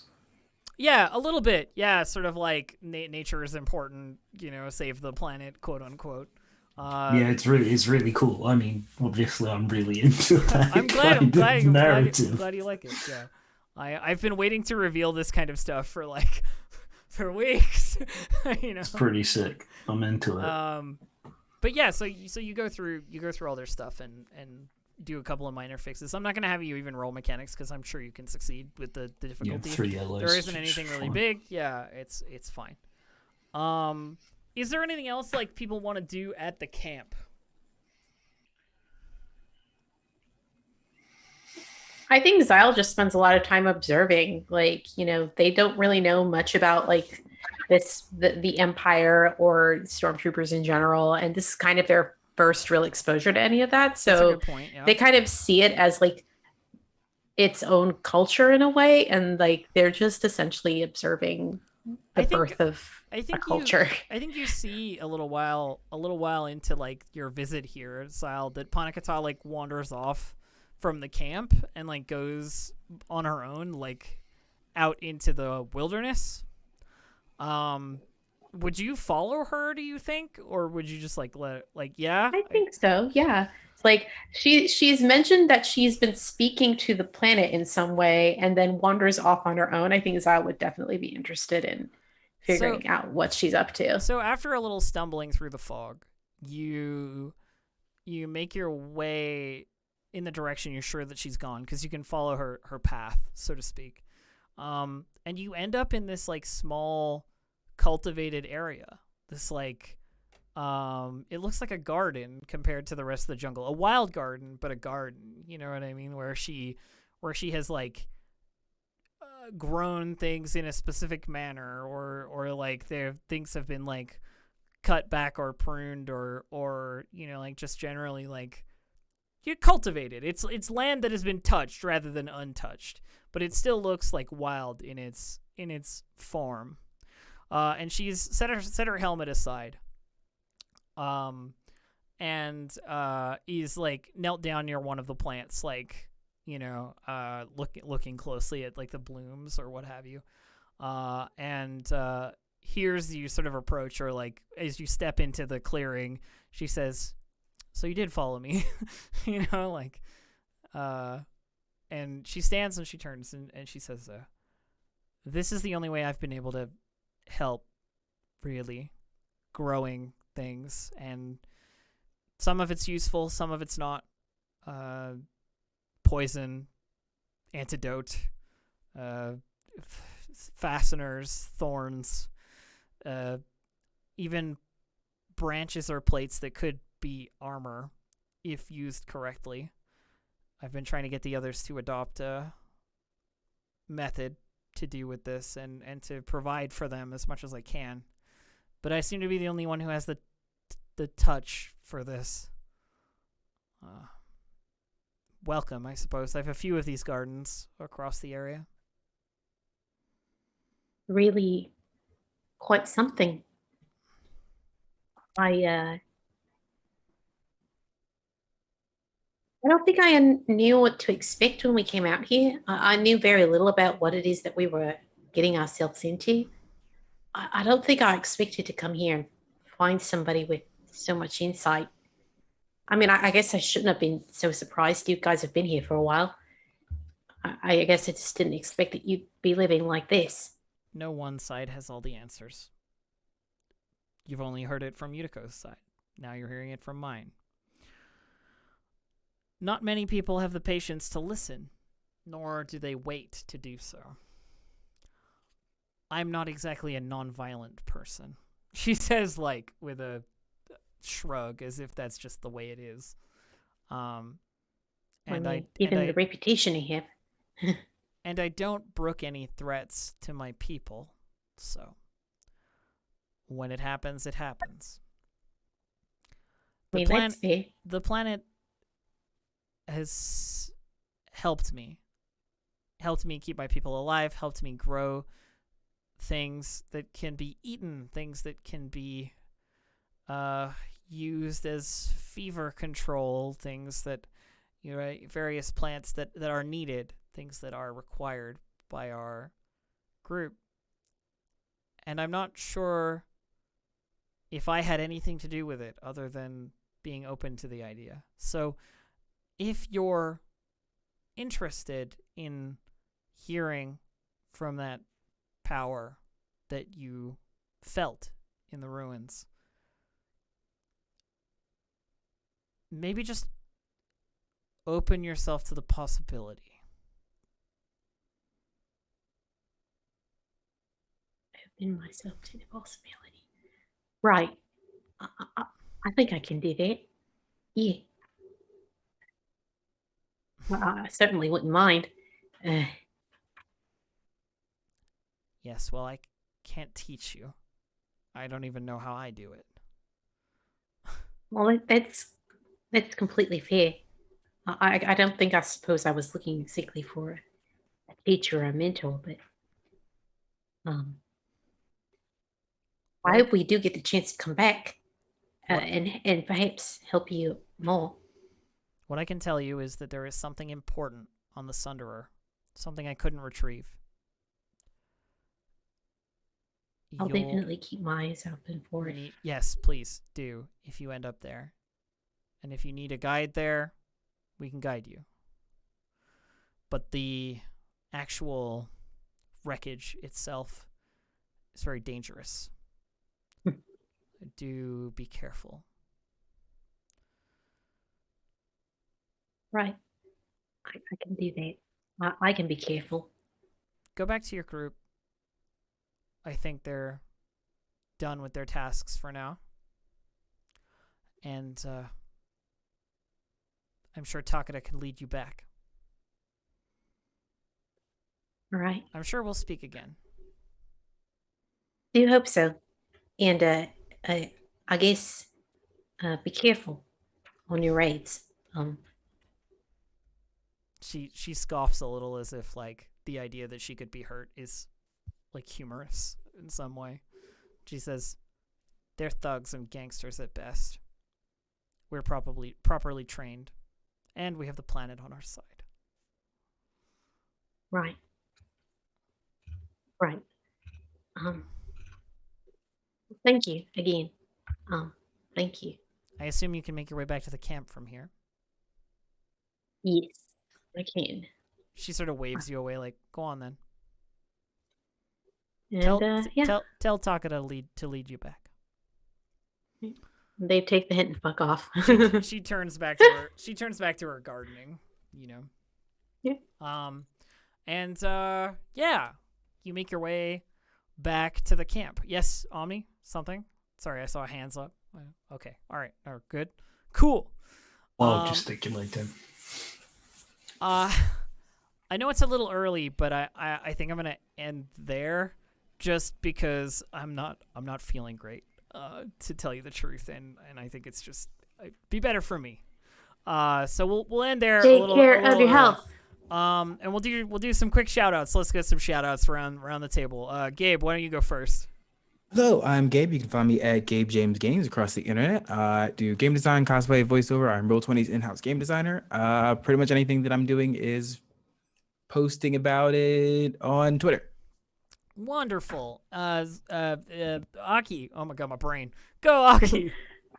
Hi, everybody. I'm Aki. You can find me on Twitter at MixGenie in a Bottle. That's MXGINIINABOTTLE. My entire Twitch streaming channel can be found over on my personal Twitch stream, twitch.tv/ShidariAki. That's SHIDAREAKI.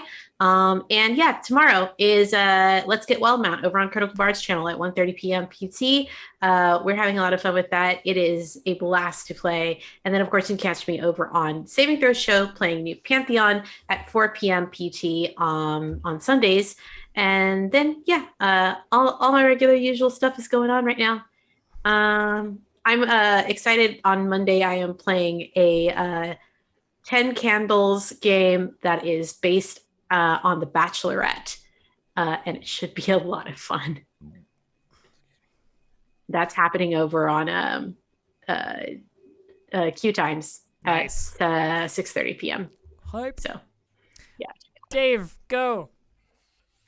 Hello. Thank you all for watching. Double thank you to everyone on the Discord making this cool shit. I feel like there has to be a conversation at some point about the amount of contributions certain people are making. But anyway, you can find me at Dave_the_human, and mostly I've been deferring responsibility for making decisions for myself. So please join in for that, because, yeah, appreciate it. Okay. And Andrew. That's me. You can follow me on Twitter at CommutingCrow. Sometimes I stream stuff. I have a game called Girl by Moonlight that is coming out eventually. Yay. And hello, friends. I'm DistractedElf. You can find me at twitch.tv/DistractedElf or on Twitter at DistractedElf. All of my irrelevant details will be in either of those places. I'm not going to bore you with what I'm up to other than that. You can just follow me there. The other thing that you should follow is Roll20.net. You can sign up today at www.roll20.net for a free subscription or a free user account. Then there's a subscription upgrade that you get even more cool stuff when you do, and you pay some money. But Roll20.net, it's super great virtual tabletop. You never lose any dice underneath the couch, so that's the benefit. Roll20.net, you don't lose any dice under the couch. Okay, that's it for me today. Bye, everyone. Bye.